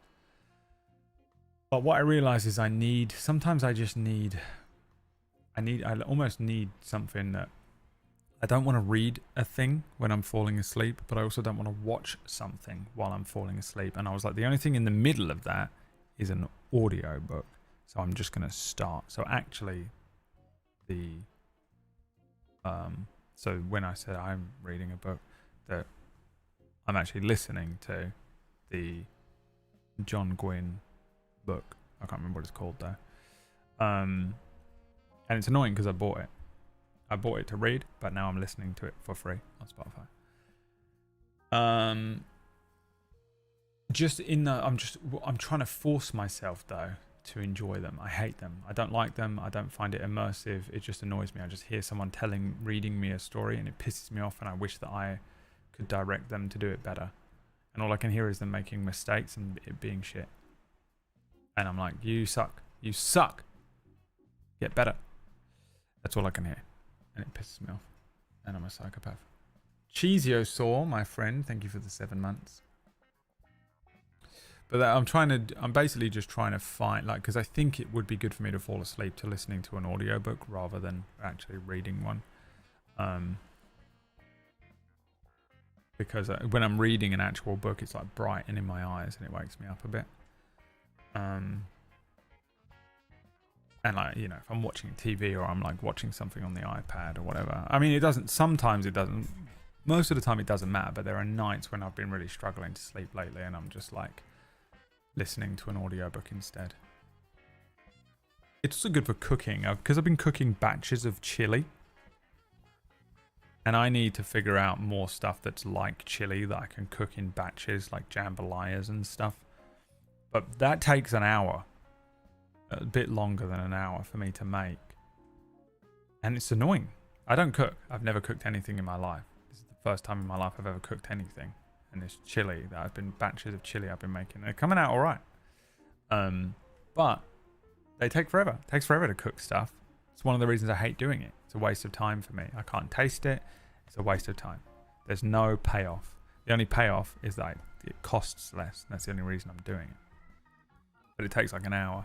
So like listening to the audiobook while I'm doing that is pretty good too, because I can just put it on and then go and cook. Because it's like you do chop this thing and then you put it in and you wait for 5 minutes, and you chop this other thing and you put it in and you wait, and then you add this and then you add this, then you have to make some stock and you put that in, and then you add in the meat and you've got to just move the meat around, prod it and move and cook it for a bit, and that takes 10 minutes, and then you got to wait 10 minutes and add another thing in, and wait 10 minutes and add another thing in, and like doing anything in that time is impossible. I can't come and sit at the computer and do something for 2 minutes and have to get back up. I can't put something on the telly, cook, go and sit down and watch 10 minutes and pause it, get up and cook, go and sit down. It drives me nuts. TikTok is okay for it, but the problem with TikTok is that like it's good for the 9 minutes, and then while you're actually doing the cooking part, it's just silent. Music is the other thing. Like music is pretty much my only option until I was like, oh, I'll the last batch I cooked and just listened to the audiobook, which is pretty good for it. So I'm finding ways to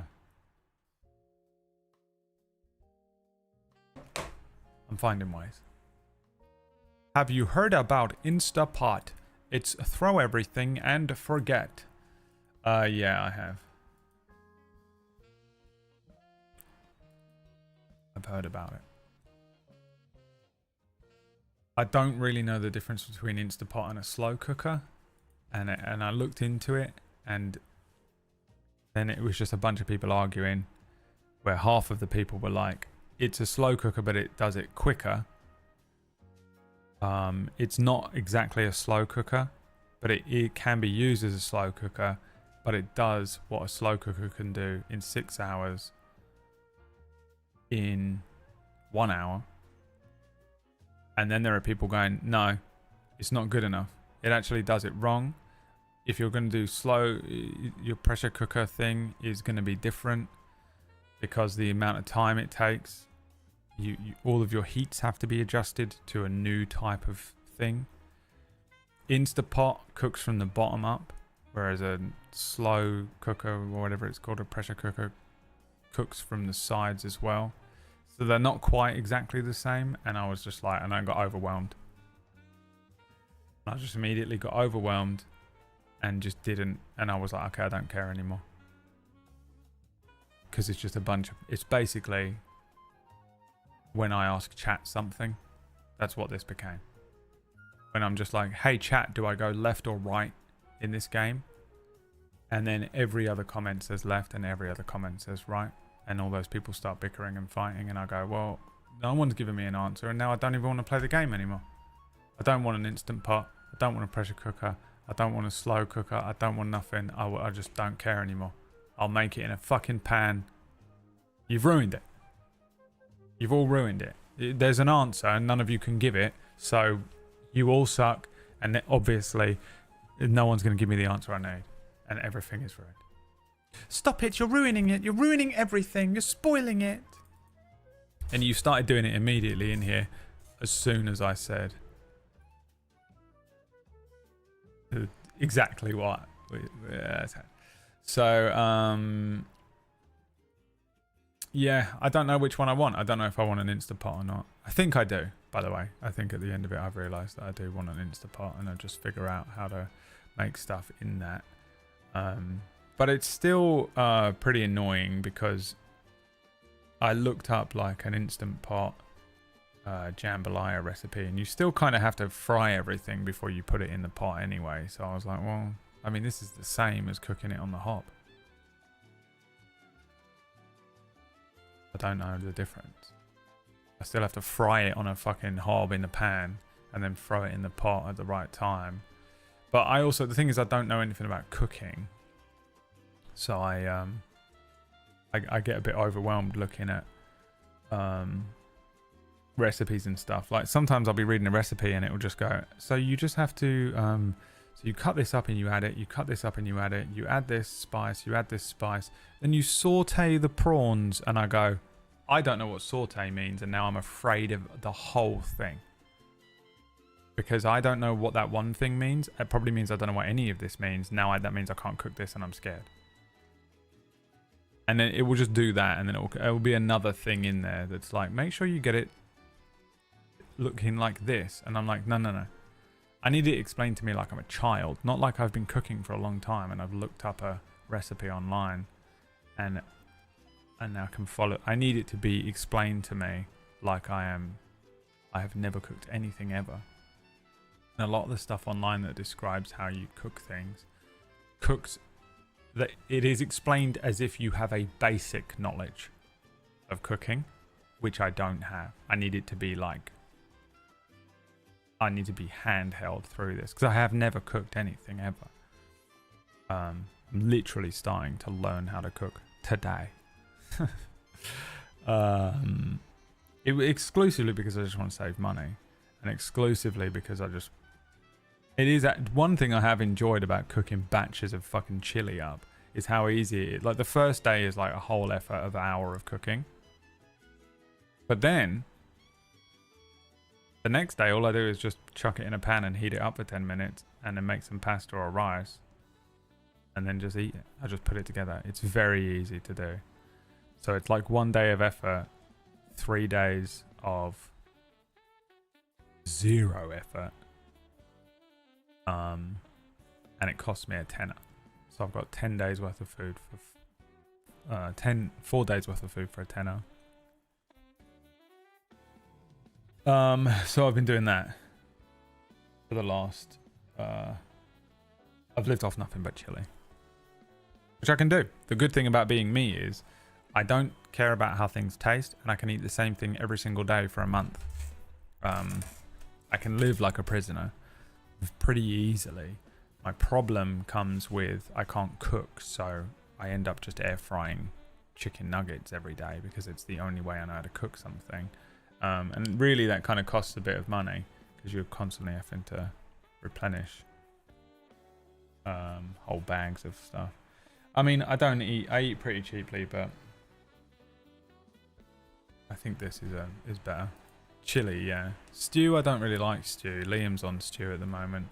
He's been making. He bought a. I think he bought like a slow cooker or pressure cooker or whatever it's called, and he has been making stew. But I don't like liquid food. I don't really like wet food. It's too wet. But Brad, you made chili. You've been in chili all week. Yeah, but it ain't fucking sloppy and like liquid. So I don't really like stew very much. I could probably do it if I made stew every day. I could probably eat it, but it's not my jam really. What I'd rather is something like chili. Whatever is like chili. Curry would be great for me as well. Curry I could do. But I'm allergic to a lot of the stuff that goes in curries, and it's just kind of really annoying. I did a little brief Google the other day of like curries that don't have any maize or corn or whatever in it. It's just really hard because there's a lot of annoying ingredients as well. To make curry, you sort of, the startup is quite a lot because you have to buy all those like, you have to buy all of the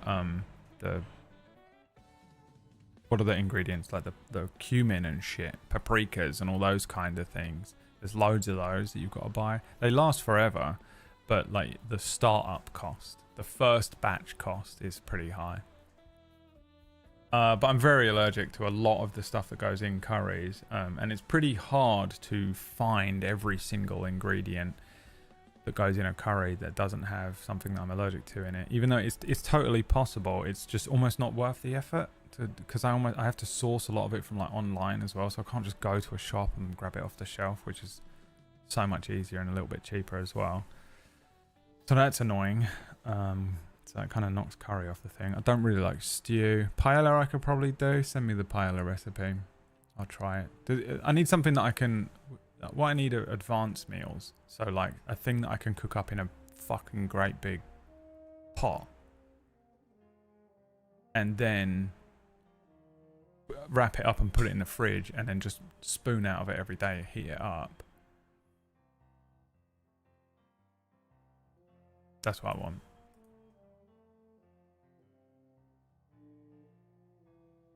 Caribbean and Korean stews, yeah.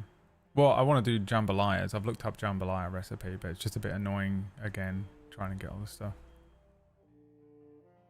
Exactly, yeah, curry paste, but find a curry paste that doesn't have maize and starch in it that's at my local shop. You can't. It's the most annoying thing. I tried. Curry was the second on my list. I was ready for it. You look like Finnish rapper Eggy Zulu. I don't know who that is. I don't think. Is he the guy that's on that one Tech 9 song? Worldwide Chopper. Oh no, he's Danish, isn't he, that guy? Never mind. Oh yeah, I do. I really look like him. You're right. Well done. Smashed it. That's me.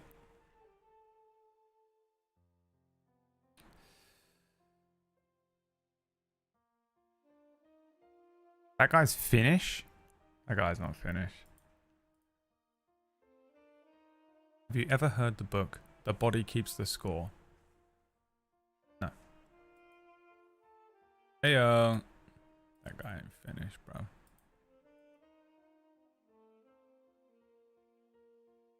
Paella is perfect for reheating. Yeah, great. Send me whatever recipe you've got.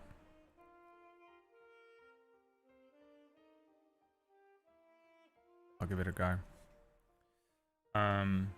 Yeah, anything like that I need. It's kind of rough trying to find something that is as easy to make as chili that does the same thing that I can make in advance and just heat up. Born and raised. Yeah, sure. Sure he is.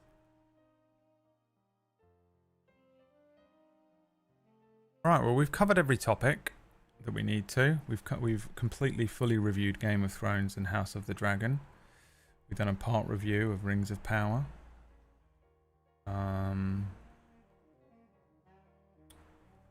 We've discovered I am Eggy Zulu. We've spoken about cooking. I think we've covered every topic there is. Now it's time for my review on immigration policy.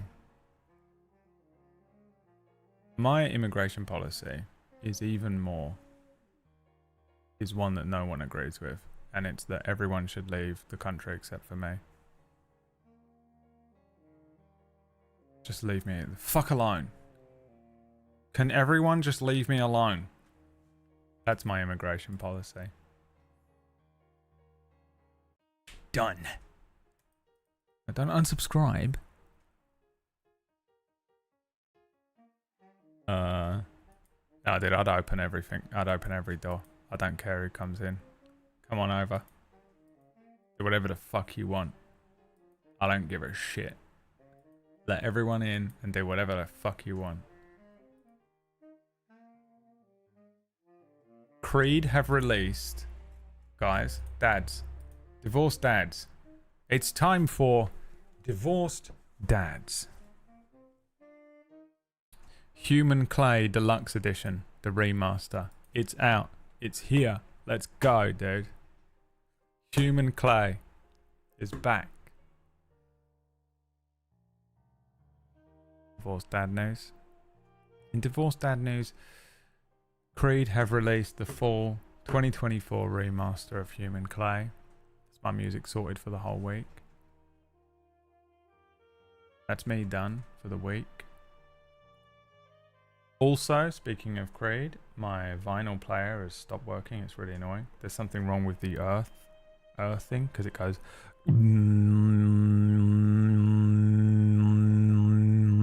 while I'm trying to a Native American chant. It immediately became Australian, Aborigine. It's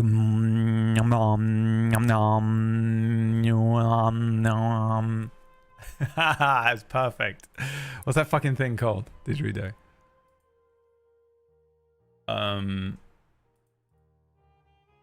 Yeah, it's so annoying. But if I put my finger on one of the connectors on the back of the vinyl player, it sounds fine. So annoying. Ruin my life. Now I can't listen to vinyls in the morning. It's destroyed me. I don't know how to fix it. I've no idea how to go about it. Best. But Creed have released the digital deluxe edition Human Clay, B-sides, and another live thing.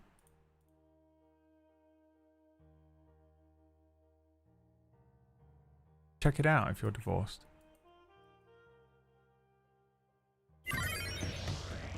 Thanks, Dushko. Don't mind me coming in with a cheeky 69. Oh, don't mind if I fucking do. We've got a bunch of TikToks to watch. Should we watch those? No.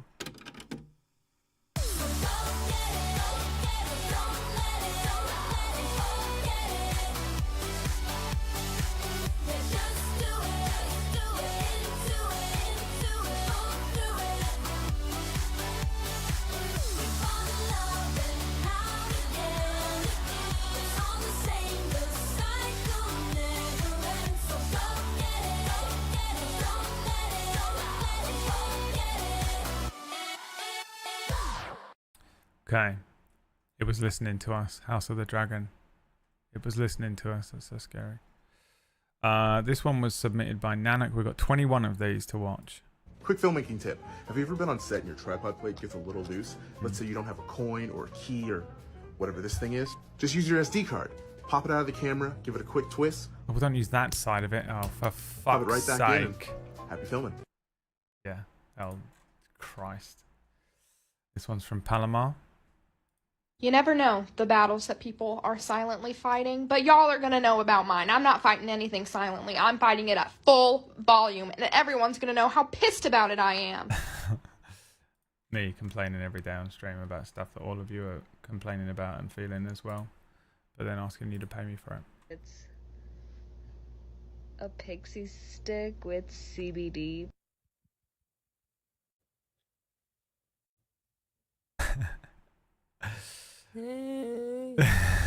Dude, there's nothing worse than when you take some drugs and you can't get off the roller coaster.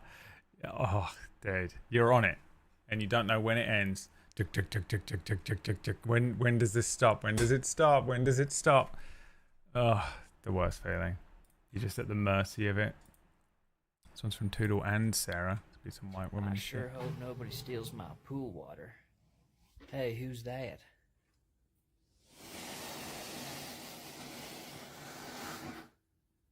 Son of...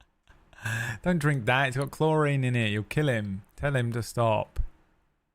Game of Thrones hot takes. Dude, it was so listening. My phone was listening to our entire stream. Comes from Toodle. The tissue box is a tea holder.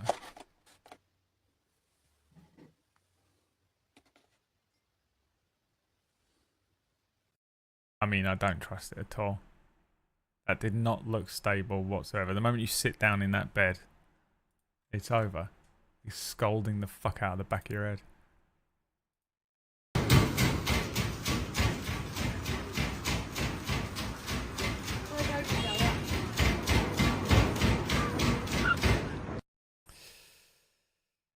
Yes, dear. I'll get the laundry. It's fine.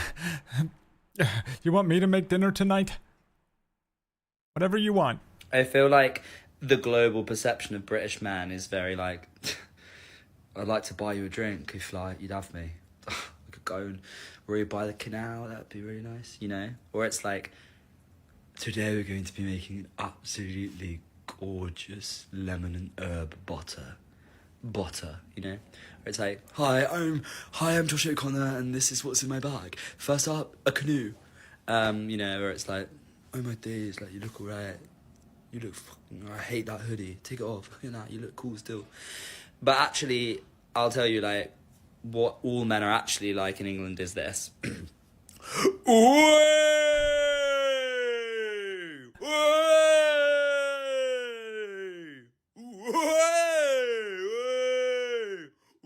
triggering. It's so triggering because it's so true. You know? Yeah. Dating someone from another country is so annoying. Because they expect you to be like, they expect you to be dressed up like Mr. Darcy and show up with a fucking horse and carriage. The first time I've ever tried to do a horse and carriage, a fucking impression of a horse, apparently I can't do it. They expect you to show up on a fucking horse and carriage and be like, we're going for tea at the gardens, darling. We're going to go for tea at the gardens. You're never going to do that, you know? Or the first one that he did. I feel like the global perception of British man is very like, I'd like to buy you a drink if like you'd have me. We could go and read by the canal. That'd be really nice. That's the best. That's the closest you'll get from me, but it still won't even be that. Like you'll never get any one of these fucking things, and yet anyone from another country who's dating someone from England thinks that's what they're getting, and it's just so, no matter what, you're gonna let them down and they're gonna leave you, so don't bother. No matter what you do, you could still do everything right and still be like really, you know, a good guy. I'm a nice guy, but it's been destroyed. We can only date people from this fucking country. Because they'll be like, why aren't we, where's the horse and carriage? And there isn't. No one's ever done that. Ever. Oh, but what if we be one of the tropes that guy did? They don't exist. No one's ever done any of those things. The only type of bloke is the way blokes. And it's real. And it's like, no matter what, the first thing you'll do is let them down. So don't bother. Don't date anyone outside of the island. There's my immigration policy, and I stand by it. TV has ruined everything. All right, Sarah, that one's not playing. Don't know what it is. Next one from Sarah. Was that baptised? Yeah. Was that not baptised? You were christened. The problem when you're the other way round, if you want to date an English or a British girl, is you're fucking gonna get one of these. This is what most girls are like, you know?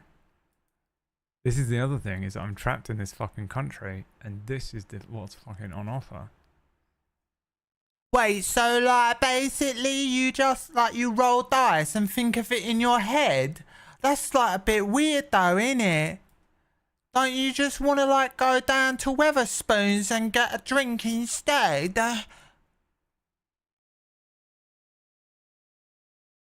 Yeah, we can do that, I guess. I was younger. Was I baptised? Yeah. Was that? Not baptised, you were christened. Was that? Yeah. Thanks, Mum. You could have mentioned this before. Maybe I have got more in common with Faith than I thought. Right, okay, so I've been baptised. I believe in God. Well, I need to have a talk with Faith and ask her about what her beliefs are, because maybe I'm believing.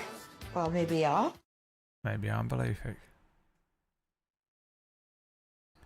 It's fucking horrendous. Yeah, you guys are fucked. If you're not from England, you don't know what the fuck she's saying. She's like bottom of the rung dregs of Newcastle. That's the accent you're getting. Absolutely no chance. That's the accent that I wish I could do, by the way. This is from Geordie Shore, which is me and my sister's favourite show. We used to watch it all the time because it's like watching. It's like being at a zoo. These fucking animals, dude. It's unbelievable. You're like, what the fuck? Why, man? Fucking why, fucking Newcastle, man. It's Davos's accent from Game of Thrones. That's the delay. Tune into D&D tonight where I can't speak. I just heard that sound and it came from down the stairs. Cooper, you are deaf. You're deaf.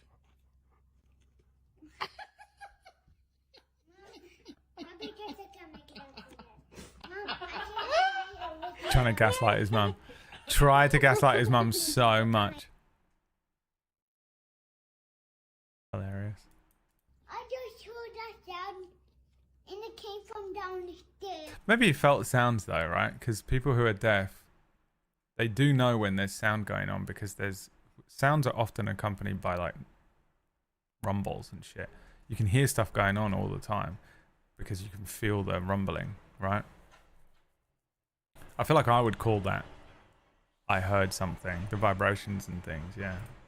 Like, for example, my entire house is currently rumbling because a fucking giant, great big truck just rode past the foundations. A guy who has a lazy eye, we call him Uzi. You're fucking right, fucking mate. Let me fucking tell you about this fucking guy we call with a fucking lazy eye, mate. Immediately went from Geordie to a deaf kid to Aussie, presumably. I got a fucking guy who's a fucking lazy eye, mate. He fucking went down the fucking park and I saw him in the park with a fucking lazy eye, mate. And you're like, you're speaking so quickly, everything sounds like a question. A guy who has a lazy eye, we call him Uzi. Uzi looking at... I worked on a building site and a bloke had one eye higher than the other. We called him Isaiah. Being on a call with my... Thank you so much. I've been reading it all day. Guy at my wife's work had the nickname Hip Hip. His name was Hugh Ray. I worked with an Indian bloke named Dipu, so we called him Winnie. Winnie Dipu.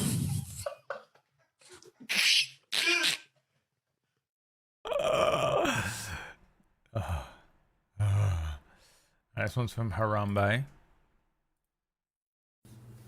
Christ. Well, hello, new traveller. I ain't seen you around these parts. I can't do that. It's 4 minutes long. Next, I'm watching Trisha Paytas do the tavern wench meme. I'm not doing it. I have not. I'm not spending any of the rest of my. I'm almost 40. I haven't got long left. I'm not wasting it on this video.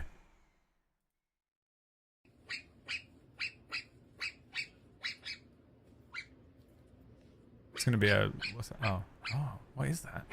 I love it. I thought it was gonna be what are those grey, big grey chinchilla? I thought it was gonna be a fucking chinchilla. They just have a magpie. Fuck, dude. I want a magpie. Oh my gosh, no! The forbidden upside down cupboard.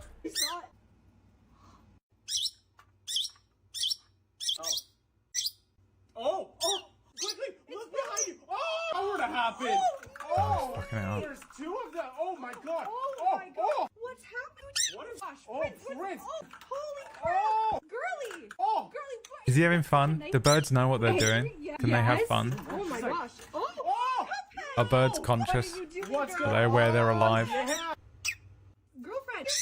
Are we just projecting onto him what he feels like? It's a hamster ball. I'll catch you. Oh. Holy. Chicken baby, right around, right around. Flipped it. Oh. Oh, falling. I love that these guys just create a cupboard for their bird and then just put it in there, and that's their entertainment for the evening. Don't need a TV.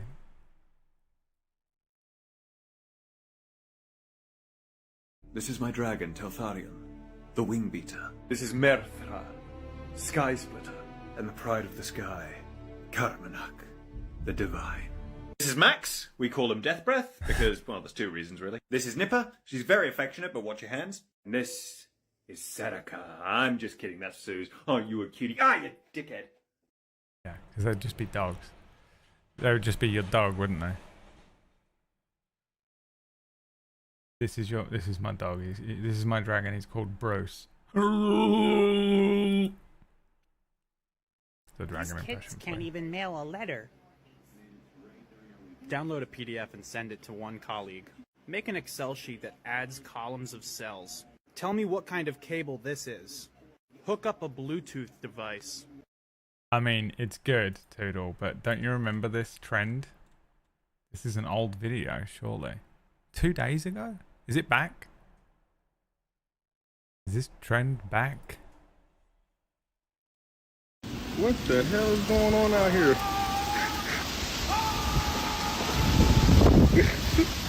What the hell? Happening. He's fighting Fraser, the planet splitting in two. It's back. Okay. You guys remember when society peaked and we had Optimus Prime giving a monologue over Lincoln Park? Nothing's been the same since. Nothing's been the same ever since. I'm ahead of him. This one's from Nanook. I'm going on vacation. I'm gonna see you next time, bro. Alright, how long you gonna be going for? It'll be a whole week.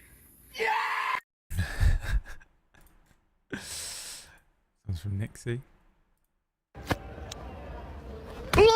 I mean, what the dude, Seagulls suck. First of all, so drunk. Look at his face. So the most drunk face. Eyelids barely open. I remember when we went to America, and I was there, and my stepdad was there. This was like my mum. This was, I don't know.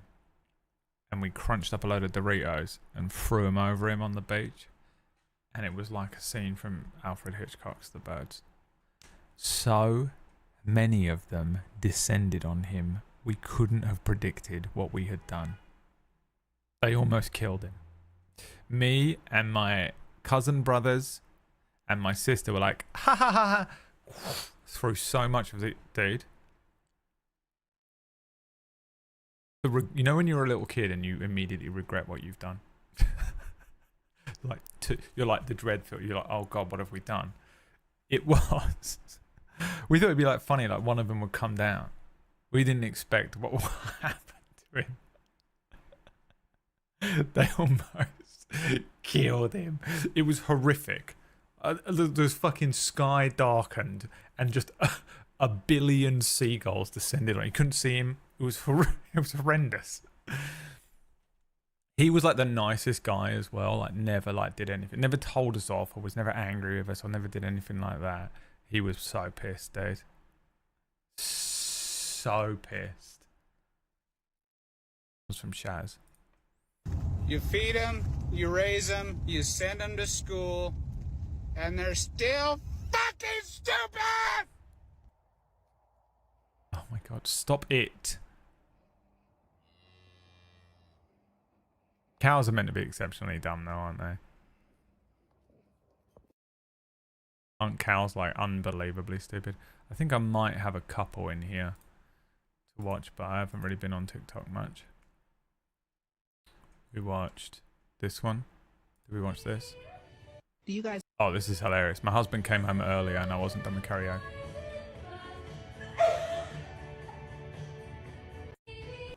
Dude, everything about this is so funny.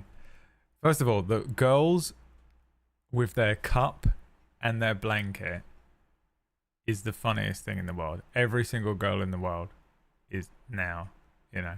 But girls when they're singing and then you catch them.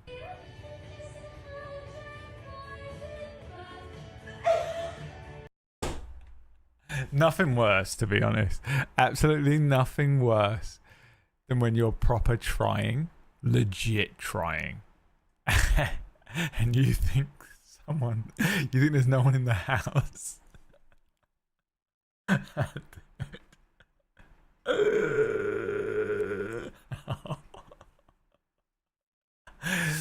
Everything about it makes me laugh so much. She's in a little blanket.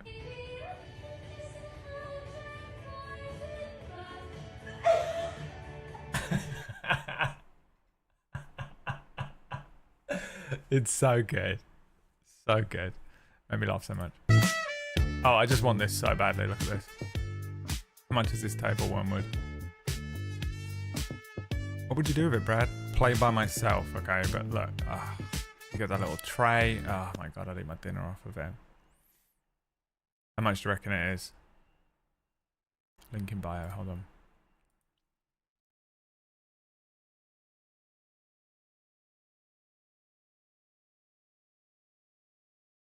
Modular table sign up list. Oh, it's just a sign up, doesn't tell me how much it is. Don't know.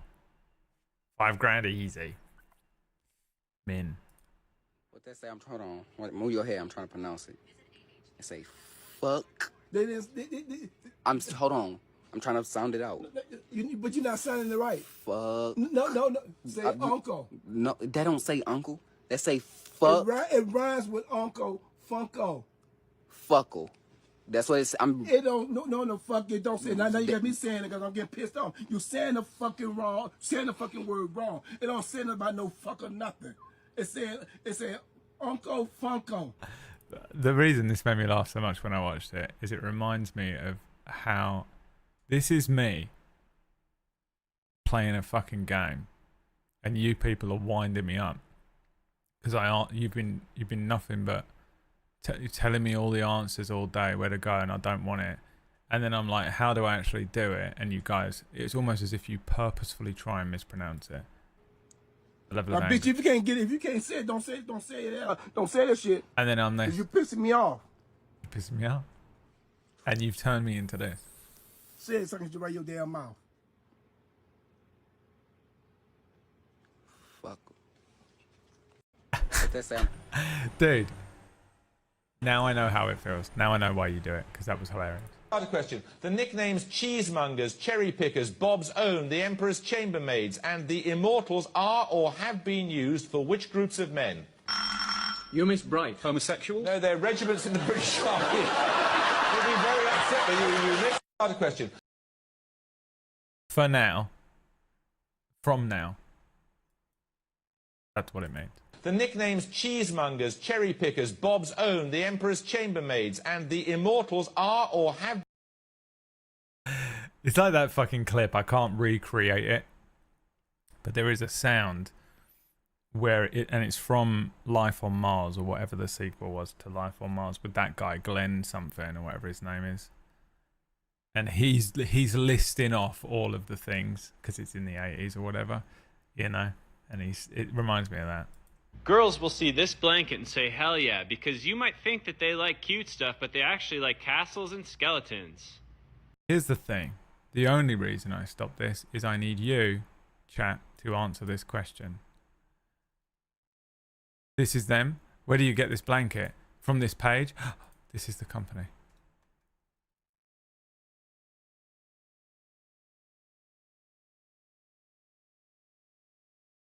I wanted to go there.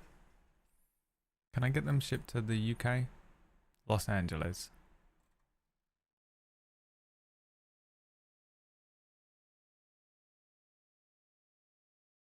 It looks so sick. Some of these, look at this one. Just check my address, it isn't on this page somewhere. Oh.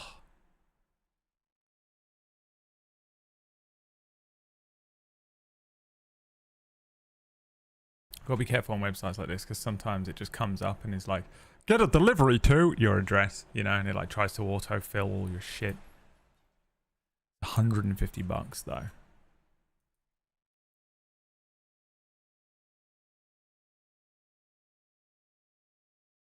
It's hilarious to me that that reset itself and actually worked. I just clicked one button and the donation goal appeared on the screen.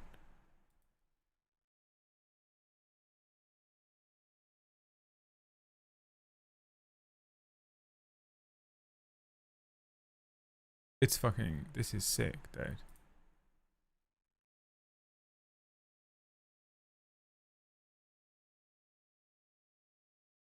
$150 is actually pretty good, isn't it? What is that in UK? £120. This is sick. It looks like Loop Hero.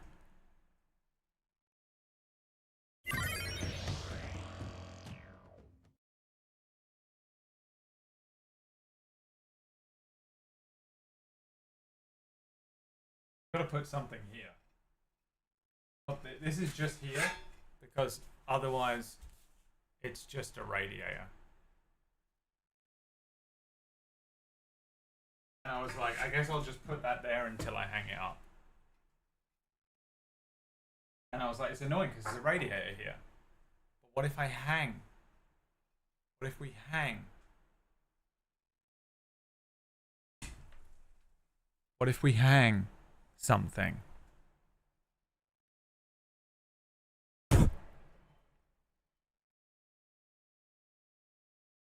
No, bro. We're not gonna do that for you. We don't like you. Why would you say that? Why would you be so hurtful and say something like that to me? I've been nothing but good to you, chat. When have I ever said anything nasty to you or wronged you in any way? And you would say something like that to me? Unbelievable.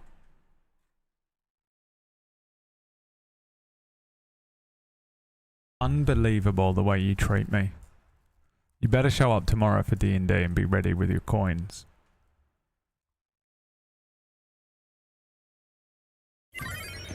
I said tomorrow, Horace.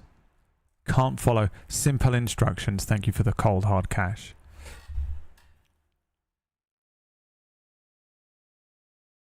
Abbott. Toss a coin to your witcher, oh valley of plenty. Oh valley of plenty.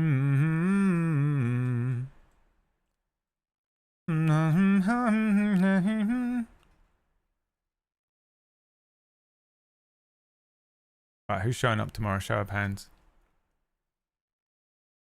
Who's showing up tomorrow? Show of hands.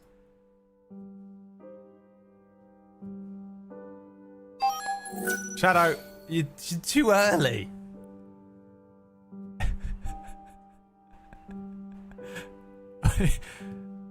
What are you doing? This is far too early, Shadow. I can't, and it kills me. Shadow, do you want these to count? Do you want these to count? All right, any subs Shadow gives me now count towards tomorrow's wheel. Let me write it down. Hold on. Any subs he gives me tomorrow is the beginning of tomorrow's game. I mean today.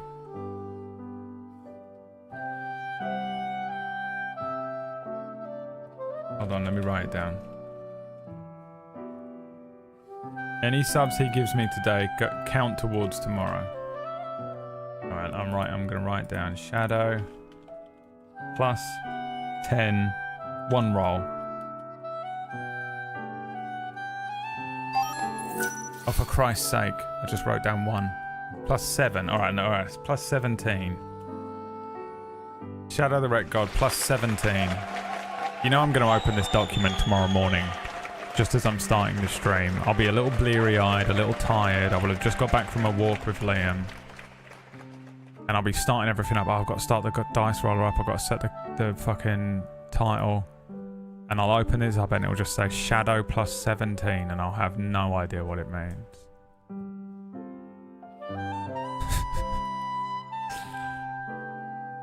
I will have no idea what it means. Okay, tomorrow we're going to play Twitch Plays D&D, The Legend of Gary. The second lieutenant, Molmoth, is about to attack Gary. The first lieutenant was called Shadow the Wreck God. I say it like that because I wrote it Shadow the Wreck space capital G God in the game. Canonically in game, it's Shadow the Wreck capital G God as opposed to Shadow the Wreck God. Shadow plus 17. Shadow's got you 1 spin at the beginning of the game. And we'll see how you do as you take on Molmoth as a group. Twitch Plays D&D tomorrow. Everybody say thank you to Shadow. Thank you, Shadow. I'll see you tomorrow for that. If you'd like more D&D, head on over to Table Story tonight. We're going to be playing D&D with a lot of players on Table Story. The second episode of Oracle's Rest. But really, it's the first episode because I didn't do anything last week. I'm going to go and just get a little bit of time to relax because as much as it seems like I'm feeling much, much better, really, I mean, I am, but it's because I'm medicated and I don't want to burn myself out too hard, even though I know you're probably thinking, why is he doing short streams still? And, well, you get 2 streams from me today, okay? But I do need energy for the second one tonight. Got a D&D show to run tonight and one for you tomorrow. Please tune in tomorrow if you want to watch D&D here. You can play Twitch Interactive D&D tomorrow here. 2 p.m. UK time, 9 a.m. Eastern. And on Table Story tonight, if you want to watch it on Table Story. They just chatted and got into a love triangle with a building, yeah. Yeah, tune in tonight to see if more bullshit happens or if they actually get anything done. And yeah, thanks for watching. I know we just hung out a little bit and not really much was going on. I'll probably do a game vote on Monday. And we'll crack on with something new Tuesday. So I'll see you then for that. Otherwise, I'll see you around. Thanks for watching, boys. See you tomorrow or tonight on Table Story. Peace.